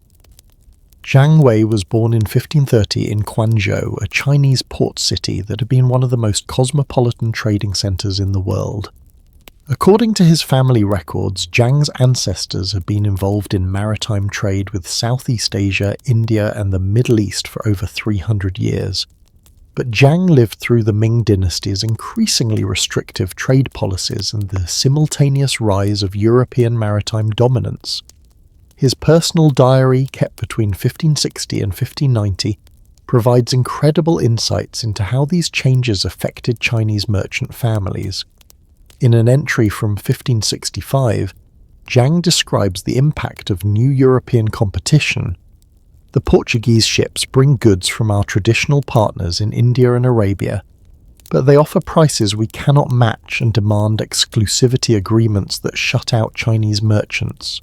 Zhang tried to adapt by focusing on regional trade within East Asia, but even those routes were being disrupted by European expansion. His diary entry from 1575 reveals his growing desperation. The Dutch now control the spice trade from Java, the Spanish dominate trade with the Philippines, and our own government restricts our movements. We who once sailed freely across all the seas of the south are now confined to coastal waters like fishermen. But Zhang's most heartbreaking entries concern the impact on his family's cultural identity. Chinese merchant families like the Zhangs had been cosmopolitan by necessity, speaking multiple languages and understanding diverse cultures. Zhang's diary shows him struggling to prepare his son for a world where these skills were becoming irrelevant. In 1580 he writes, "I taught my son to speak Malay and Arabic, to understand Indian commercial customs, to navigate by the stars as our ancestors did. But in this new world, he needs only Chinese and perhaps some Portuguese to deal with the foreign merchants who now control our traditional routes." Zhang's final diary entry, written shortly before his death in 1590, contains this reflection. "I have lived to see the end of the world as I knew it. The great age when Chinese merchants were welcome in every port from Japan to Arabia has passed. My grandson will know only the small world that remains to us." These individual stories reveal something that economic statistics can't capture: the emotional and cultural cost of economic transformation. These weren't just businesses failing, these were entire ways of life disappearing. The linguistic impact alone was staggering. According to the research by historical linguist Peter Baker, many of the pidgin languages that had developed along trade routes became extinct between 1500 and 1700. Languages like lingua franca, which had allowed Mediterranean merchants from different cultures to communicate, simply stopped being used as trade patterns shifted. The loss of these trade languages wasn't just about communication, it was about the disappearance of entire systems of knowledge. According to the analysis by anthropologist Nancy Munn, many of the technical terms for describing goods, negotiating prices, and organizing long-distance trade simply disappeared when the routes that had sustained them were abandoned. Think about what this meant for the children of merchant families. According to the social analysis by historian Sanjay Subrahmanyam, many young people from traditional trading families in the 16th and 17th centuries found themselves caught between worlds, too educated for local occupations, but lacking opportunities to use their international skills. Some families managed to adapt by moving to the new centres of European-dominated trade. According to the migration patterns analysed by historian Rudrangshu Mukherjee, many Indian and Arab merchant families relocated to European trading posts, where they worked as local agents for European corporations, but this adaptation came at a cost.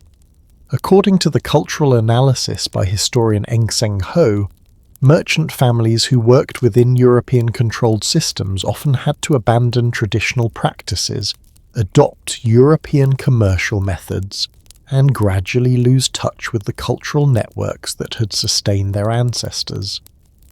The social structures that had supported traditional trade also began to crumble.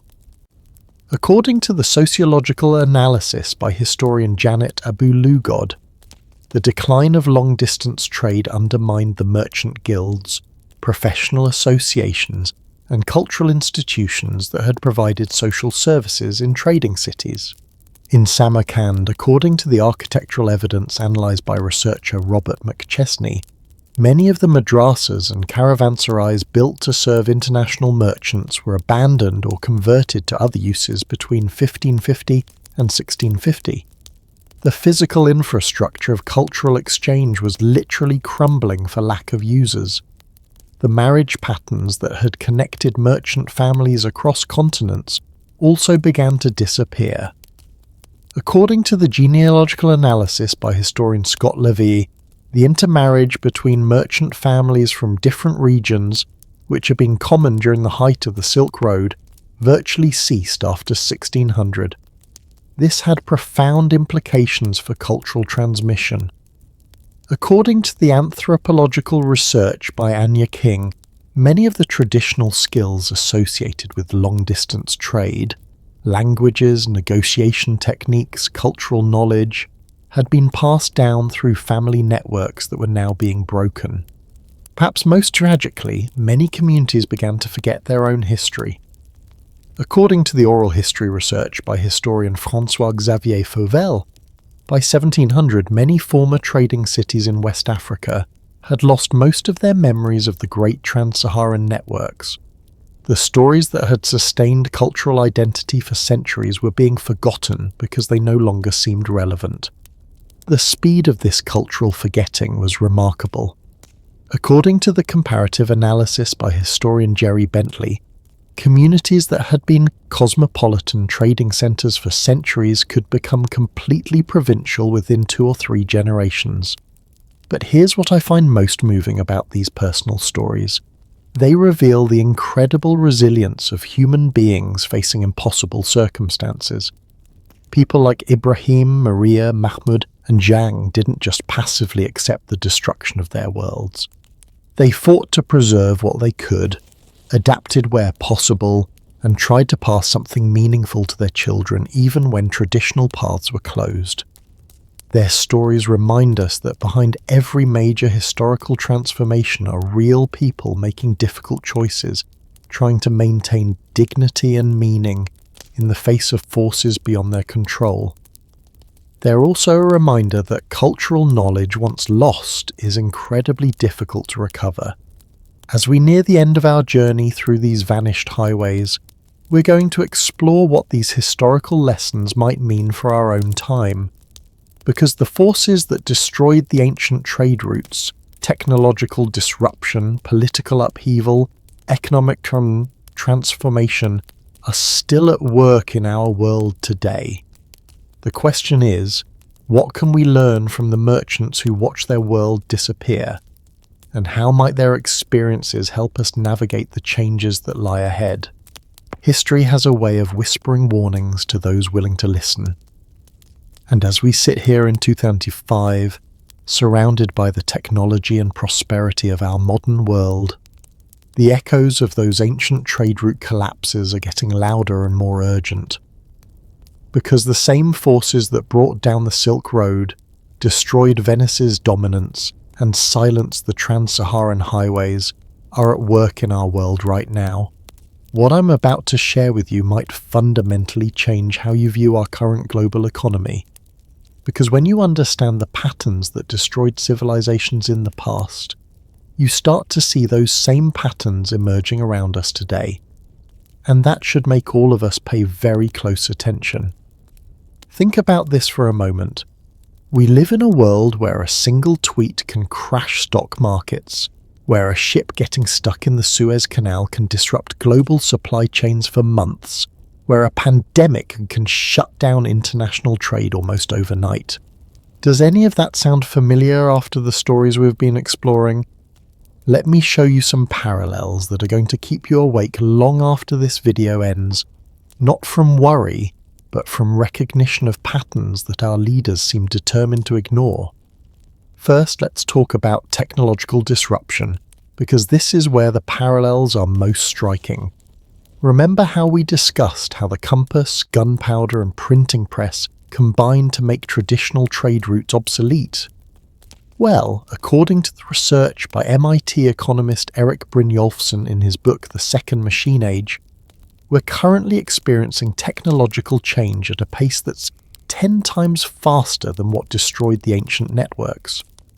Artificial intelligence, automation, and digital platforms are doing to modern industries exactly what maritime technology did to overland trade routes. According to the McKinsey Global Institute's 2023 report on automation, up to 375 million workers globally may need to change occupations by 2030 due to technological disruption. That's roughly equivalent to the entire population of medieval Europe having to find new ways to make a living. But here's where it gets really unsettling. Just like the medieval merchants who didn't see the disruption coming until it was too late, many of today's industries are showing the same dangerous complacency. According to the Harvard Business Review's analysis by Clayton Christensen, 70% of Fortune 500 companies fail to successfully navigate major technological transitions. Remember how Venice dominated Mediterranean trade for centuries, then suddenly found itself irrelevant when Portuguese ships started sailing around Africa? Well, according to the research by digital strategy expert Michael Wade, the same pattern is happening to entire industries today, except the timeline has compressed from decades to years. Take retail, for example. According to the data compiled by the retail research firm Coresight between 2017 and 2023, over 15,000 physical stores closed in the United States as e-commerce fundamentally changed consumer behavior. That's like watching the trading posts along the Silk Road close one by one, except it happened in 6 years instead of 6 centuries. Or consider the taxi industry. Uber and Lyft didn't just compete with traditional cabs, they made the entire concept of licensed taxi medallions obsolete. According to the research by economist Judd Kramer, New York taxi medallion values fell from over $1 million in 2013 to less than $200,000 by 2020. That's a wealth destruction comparable to what happened to Venice's merchant families when their trade routes became irrelevant. But technological disruption is just one of the warning signs. Let's talk about something that should really concern anyone who understands history: the politicization of trade routes. Remember how Ottoman control of Constantinople turned trade into a political weapon? How European powers used military force to exclude traditional merchants from their own markets? Well, according to the Peterson Institute for International Economics, we're seeing exactly the same patterns in modern trade wars. The US-China trade conflict, which began in 2018, represents what economist Adam Posen calls the weaponization of interdependence. According to the data from the US, Trade Representative, tariffs imposed between 2018 and 2020 affected over $50 billion in trade flows, roughly equivalent to disrupting the entire medieval global economy. But here's what's really chilling about this parallel. Just like the ancient merchants who found themselves caught between competing empires, modern businesses are discovering that they can't stay neutral in geopolitical conflicts. According to the survey by the American Chamber of Commerce, over 60% of US companies operating in China report that they've been pressured to choose sides in trade disputes. The semiconductor industry provides a particularly stark example. According to the analysis by Georgetown University's Center for Security and Emerging Technology, the US restrictions on chip exports to China implemented in 2022 have created supply chain disruptions that echo the Ottoman blockades that helped kill traditional trade routes. TSMC, the world's largest semiconductor manufacturer, found itself forced to halt shipments to major Chinese customers overnight. According to the company's own reports, this represented a loss of approximately $17 billion in annual revenue, the modern equivalent of a major Silk Road trading house suddenly being cut off from its most important markets. Now, let's talk about supply chain vulnerabilities, because this is where our modern economy shows the same dangerous fragilities that brought down the ancient networks. The COVID-19 pandemic revealed something terrifying about our global trading system. It's far more fragile than we realized. According to the World Trade Organization, global trade volume declined by 5.3% in 2020, the steepest drop since World War II. But that's nothing compared to what happened to specific supply chains. Remember how the Black Death didn't just kill people, it destroyed the entire infrastructure of medieval commerce? Well, according to the analysis by supply chain expert Yossi Sheffi at MIT, COVID-19 revealed that our modern supply chains have similar vulnerabilities. The automotive industry provides a perfect example. According to the data from IHS Markit, semiconductor shortages caused by pandemic-related factory closures led to production cuts of over 11 million vehicles in 2021. That's like discovering that a plague in one region could shut down trade across 3 continents, which is exactly what happened in the 14th century. But here's what should really worry us. We've learned very little from this experience. According to the McKinsey Global Institute's 2023 supply chain survey, most companies are still operating with just-in-time systems that have minimal resilience to disruptions. We're essentially rebuilding the same vulnerabilities that made the ancient trade network so fragile. The Suez Canal blockage in March 2021 provided another wake-up call. When the Ever Given ran aground, it disrupted approximately $9.6 billion worth of trade per day, according to Lloyd's List Intelligence. One ship in one canal temporarily paralyzed global commerce. It's like discovering that blocking a single mountain pass could shut down the entire Silk Road, which historically actually happened multiple times. Now, let's discuss something that hits closer to home for Americans: the economic bubbles that are forming in our current system. Remember how Spanish silver from the Americas created artificial prosperity that eventually collapsed and took down traditional trading networks? Well, according to economic historian Niall Ferguson, we're seeing similar patterns in multiple sectors of the modern economy. The cryptocurrency boom and bust cycles show remarkable parallels to the Spanish silver inflation. According to data from CoinMarketCap, the total cryptocurrency market cap peaked at over $3 trillion in November 21, then fell to under $1 trillion by November 2022.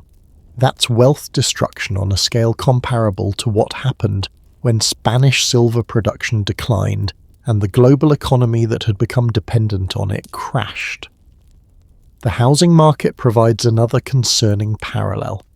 According to the Case-Shiller Home Price Index, US housing prices increased by over 50% between 2020 and 2022, driven largely by monetary policy and speculative investment. This echo of asset bubbles that historically preceded major economic disruptions. But perhaps the most concerning parallel is happening in the labour market. According to the Bureau of Labour Statistics, many of the jobs that have driven recent economic growth are in sectors that could be rapidly automated. We're potentially creating the same kind of artificial prosperity that made medieval cities dependent on trade routes that were becoming obsolete. Here's a question that should keep policymakers awake at night. What happens to American cities that are built around industries that could become irrelevant as quickly as Samarkand became irrelevant when the Silk Road died? According to the Brookings Institution's analysis, many American metropolitan areas are dangerously dependent on industries that face significant automation risks. Detroit's dependence on automotive manufacturing, Pittsburgh's transformation around technology, Seattle's concentration in tech giants, these represent the same kind of economic monocultures that made ancient trading cities so vulnerable. The social and cultural implications are equally concerning. According to the research by sociologist Robert Putnam in Bowling Alone, American communities have lost much of the social capital that helped societies adapt to economic disruption. We're facing potential economic transformation with weaker social institutions than previous generations had. The political implications are perhaps most worrying of all. According to the analysis by political scientist Stephen Levitsky in How Democracies Die, economic disruption often leads to political instability that can destroy the institutions necessary for managing complex transitions. We're seeing early signs of this pattern in the political polarization that has accompanied recent economic changes.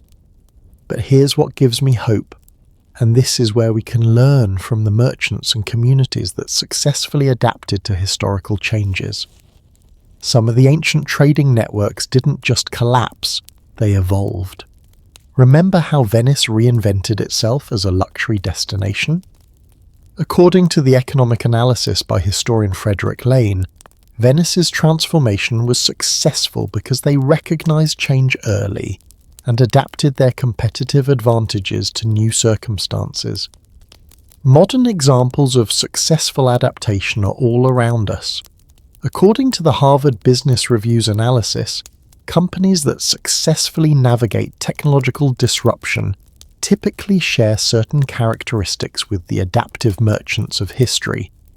They diversify their revenue streams, invest in new capabilities before they're needed, and maintain the cultural flexibility to change their identity when necessary. Amazon provides a perfect example. They started as an online bookstore but recognized early that their real competitive advantage was in logistics and data management. According to their annual reports, AWS now generates more profit than their original retail business. They essentially pulled a Venice, transforming their identity while preserving their core capabilities. But successful adaptation requires understanding the warning signs, and this is where history provides crucial guidance. According to the pattern analysis by economic historian Niall Ferguson, successful societies typically recognize and respond to 5 key indicators of systemic change: technological disruption, demographic shifts, fiscal imbalances, social fragmentations, and geopolitical realignments.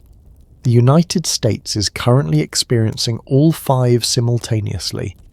According to the data compiled by the Congressional Budget Office, the US faces significant demographic changes as baby boomers retire, fiscal challenges as debt-to-GDP ratios reach historically high levels, and social fragmentation reflected in increasing political polarization.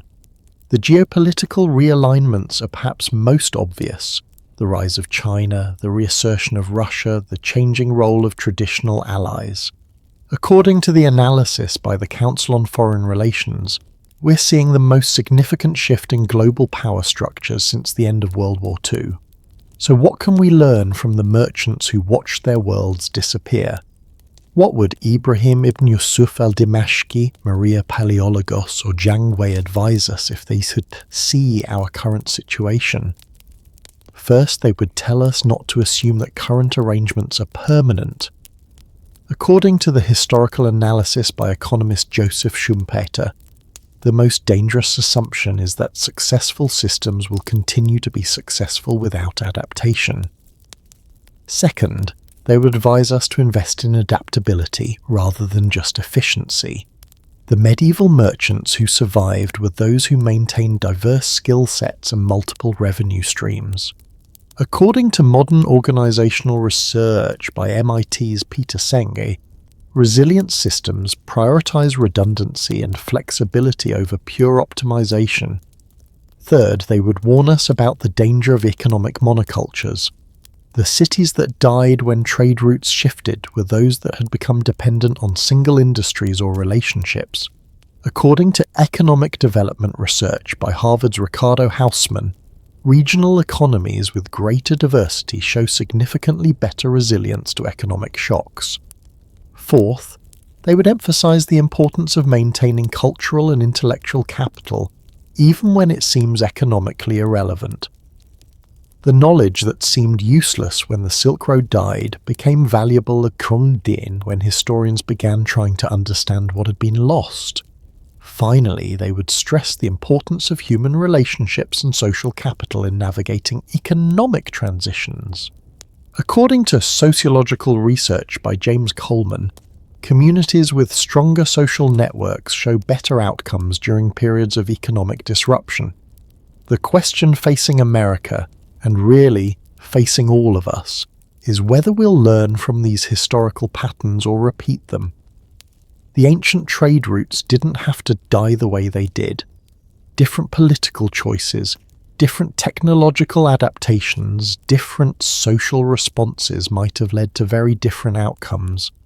We have advantages that the merchants of Samarkand and Venice didn't have: better communication, more sophisticated understanding of economic systems, democratic institutions that can theoretically respond to emerging challenges. But we also face disruptions that are happening faster and on a larger scale than anything in previous history.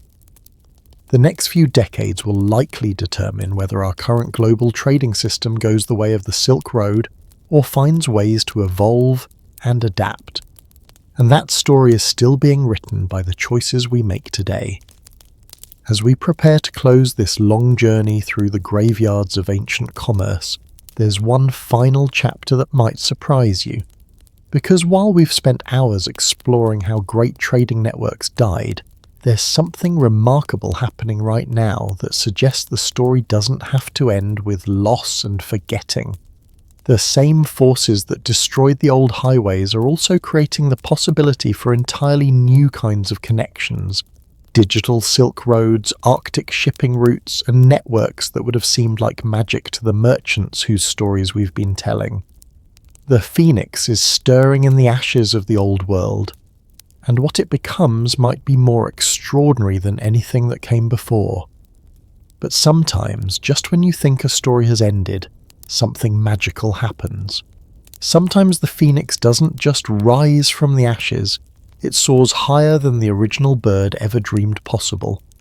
What if I told you that while we've been exploring the graveyards of ancient commerce, new trade routes have been quietly emerging that would have seemed like pure fantasy to the merchants whose stories we've been telling? Routes that traverse the North Pole, digital highways that carry more wealth than all the ancient Silk Roads combined, and ambitious projects that are literally trying to resurrect the networks we thought had died forever. The future of global trade isn't just being written, it's being carved through Arctic ice, laid along ocean floors, and projected through satellites orbiting high above the Earth. And understanding these emerging networks might be the key to navigating the economic transformations that lie ahead.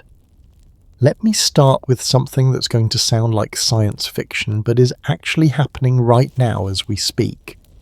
The Arctic Ocean, which has been frozen solid for most of human history, is opening up new shipping routes that could fundamentally reshape global trade. According to the research by the Arctic Council, climate change has reduced Arctic sea ice by approximately 13% per decade since the 1970s. What this means, according to maritime economist Malte Humpert of the Arctic Institute, is that ships can now navigate routes across the top of the world that were impossible just a generation ago.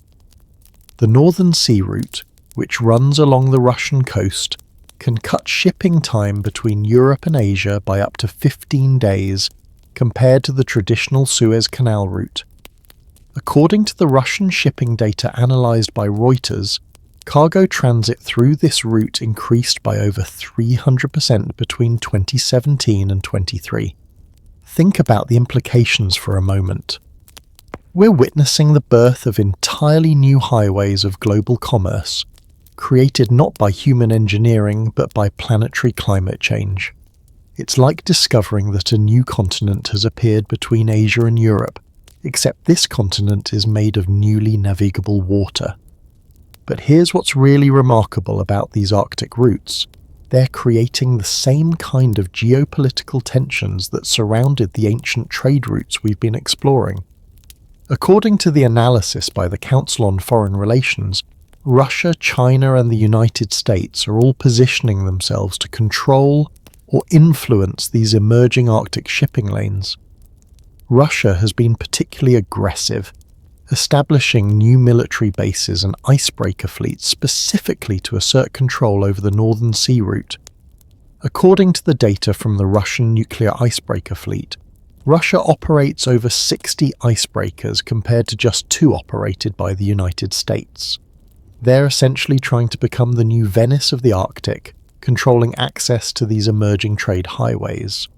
Meanwhile, China has declared itself a near-Arctic state despite it being located thousands of miles from the Arctic Circle.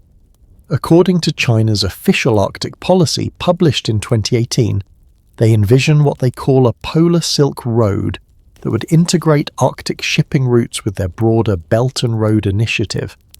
Speaking of which, let's talk about the most ambitious attempt to resurrect ancient trade networks that the world has ever seen. China's Belt and Road initiative, launched in 2013, is essentially an attempt to rebuild the Silk Road using 21st century technology and Chinese financing. The numbers are absolutely staggering.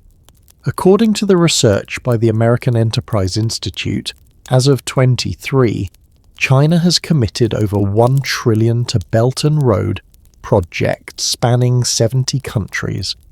That's roughly equivalent to the entire GDP of most European countries, being invested in recreating the trade networks that died centuries ago. But this isn't just about rebuilding old routes. China is creating entirely new kinds of connections. The China-Pakistan Economic Corridor, for example, includes not just roads and railways, but also fibre optic cables, power plants and industrial parks. According to the Pakistan government's own data, this single project involves over 70 billion in investments. The digital component of these new trade routes is particularly fascinating. According to the research by the Information Technology and Innovation Foundation, China has laid over 400,000 kilometers of submarine cables since 2010, creating what amounts to a digital Silk Road that carries data instead of goods. These underwater cables carry over 95% of international data traffic, according to the analysis by Telegeography. When you send an email to someone on another continent, when you watch a video on your phone from a server thousands of miles away, that information is probably travelling along cables laid on the ocean floor, modern equivalents of the ancient trade routes we've been exploring. The economic impact of these digital highways is unprecedented. According to the McKinsey Global Institute, digital flows now account for over 2.8 trillion in annual economic value, more than the entire global trade in manufactured goods. We've created invisible trade routes that carry more wealth than all the caravans and ships in human history combined.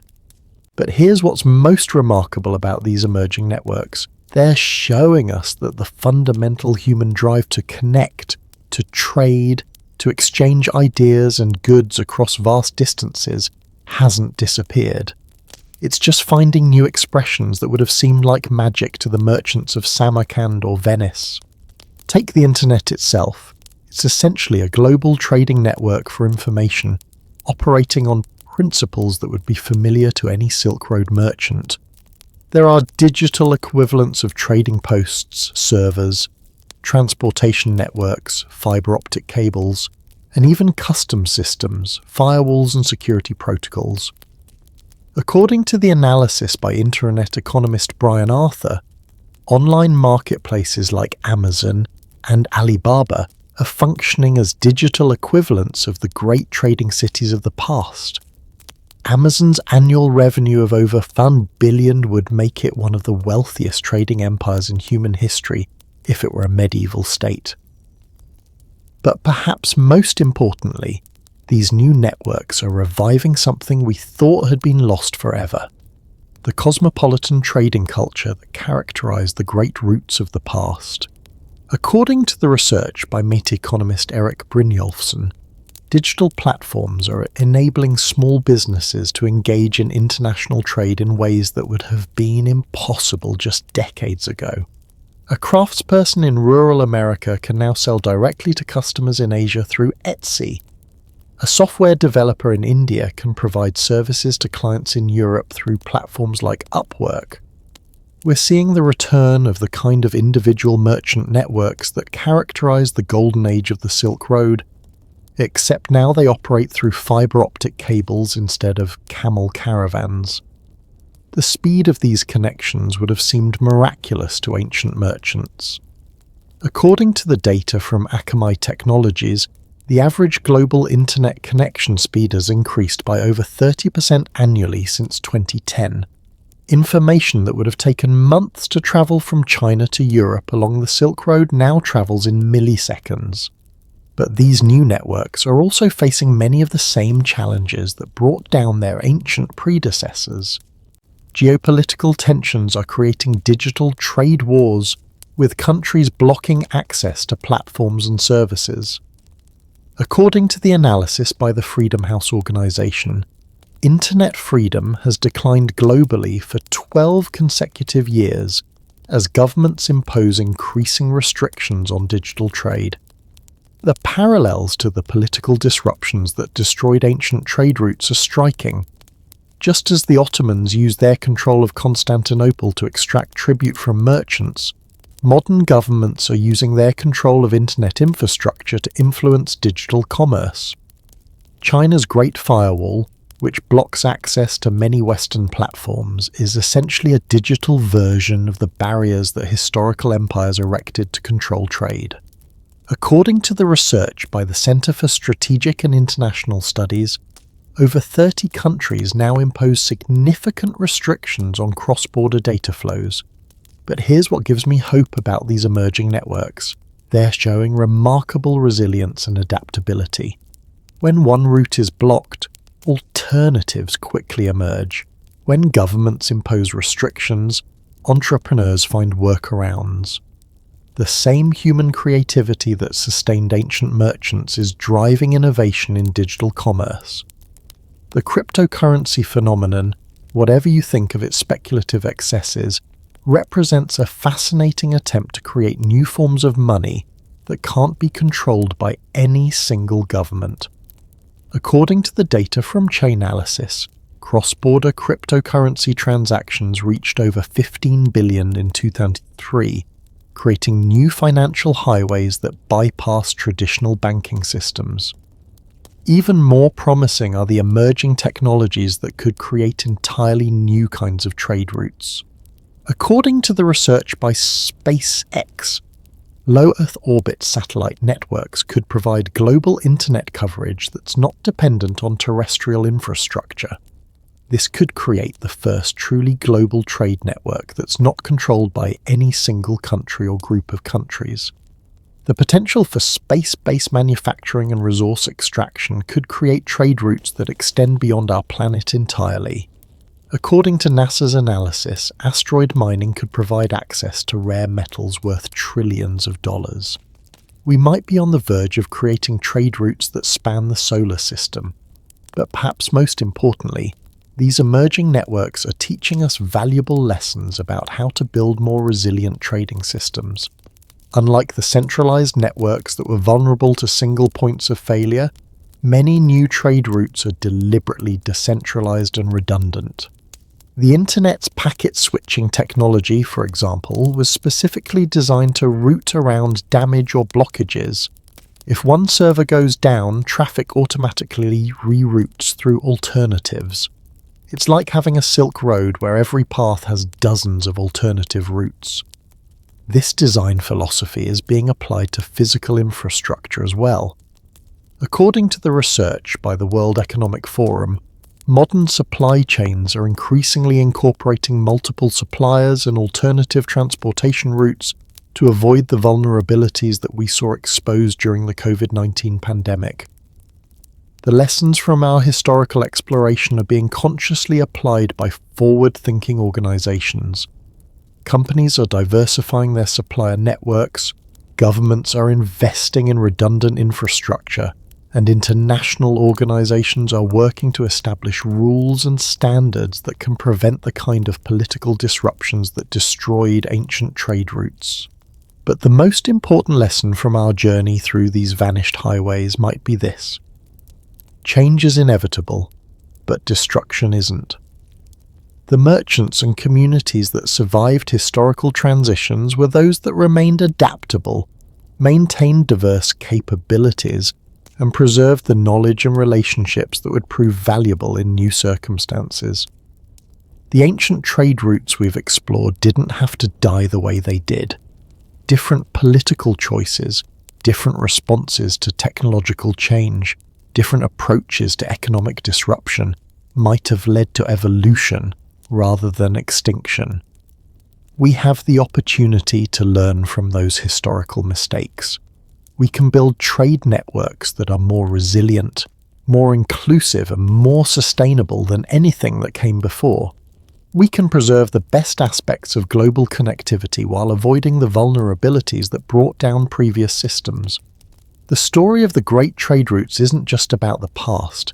It's about understanding the patterns of change so we can navigate the future more successfully. Every supply chain executive, every policymaker, every entrepreneur building new forms of global connection should understand these historical lessons. Because the forces that created the Silk Road, that built Venice's trading empire, that connected continents through the Indian Ocean, are still at work in our world today. Human beings still want to trade, to explore, to connect across vast distances. The question is whether we'll build these connections wisely, learning from the mistakes of the past, or whether we'll repeat the same patterns that led to collapse and forgetting. The phoenix is indeed rising from the ashes of the ancient trade routes. What it becomes, whether it soars higher than its predecessors or crashes like they did, depends on the choices we make in the years ahead. And that, my friends, brings us to the end of our long journey through the graveyards and birthplaces of global commerce. We've travelled from the bustling markets of medieval Samarkand to the silent servers of modern data centres, from the spice-laden ships of the Indian Ocean to the icebreakers opening Arctic passages. We've met merchants who watched their worlds disappear, cities that transformed themselves to survive, and communities that preserved knowledge even when it seemed worthless. We've seen how technology can destroy old systems while creating new ones, how political decisions can redirect the flow of global wealth, and how human resilience can find ways to adapt to even the most dramatic changes. Most importantly, we've learned that the story of human connection, the drive to trade, to explore, to exchange goods and ideas across vast distances, never really ends. It just finds new expressions, new routes, new possibilities that would have seemed impossible to previous generations. Thank you for joining me on this incredible journey through time and across continents. Thank you for your patience as we explored the rise and fall of civilizations, the triumph and tragedy of human ambition, and the enduring power of commerce to connect our world. I hope these stories will stay with you, not just as historical curiosities, but as lessons for navigating our own rapidly changing world. Because the merchants of the past have much to teach us about the future, if we're willing to listen to their whispered warnings and their enduring wisdom. Sweet dreams, fellow travellers, and remember, every ending is also a beginning. Every collapse contains the seeds of renewal, and every story of loss also holds the possibility of rebirth. Keep exploring, keep learning, and keep dreaming of the new highways that are waiting to be discovered. The next great adventure in human connection is just beginning, and you might be the one to help write its first chapter. Until our paths cross again, good night.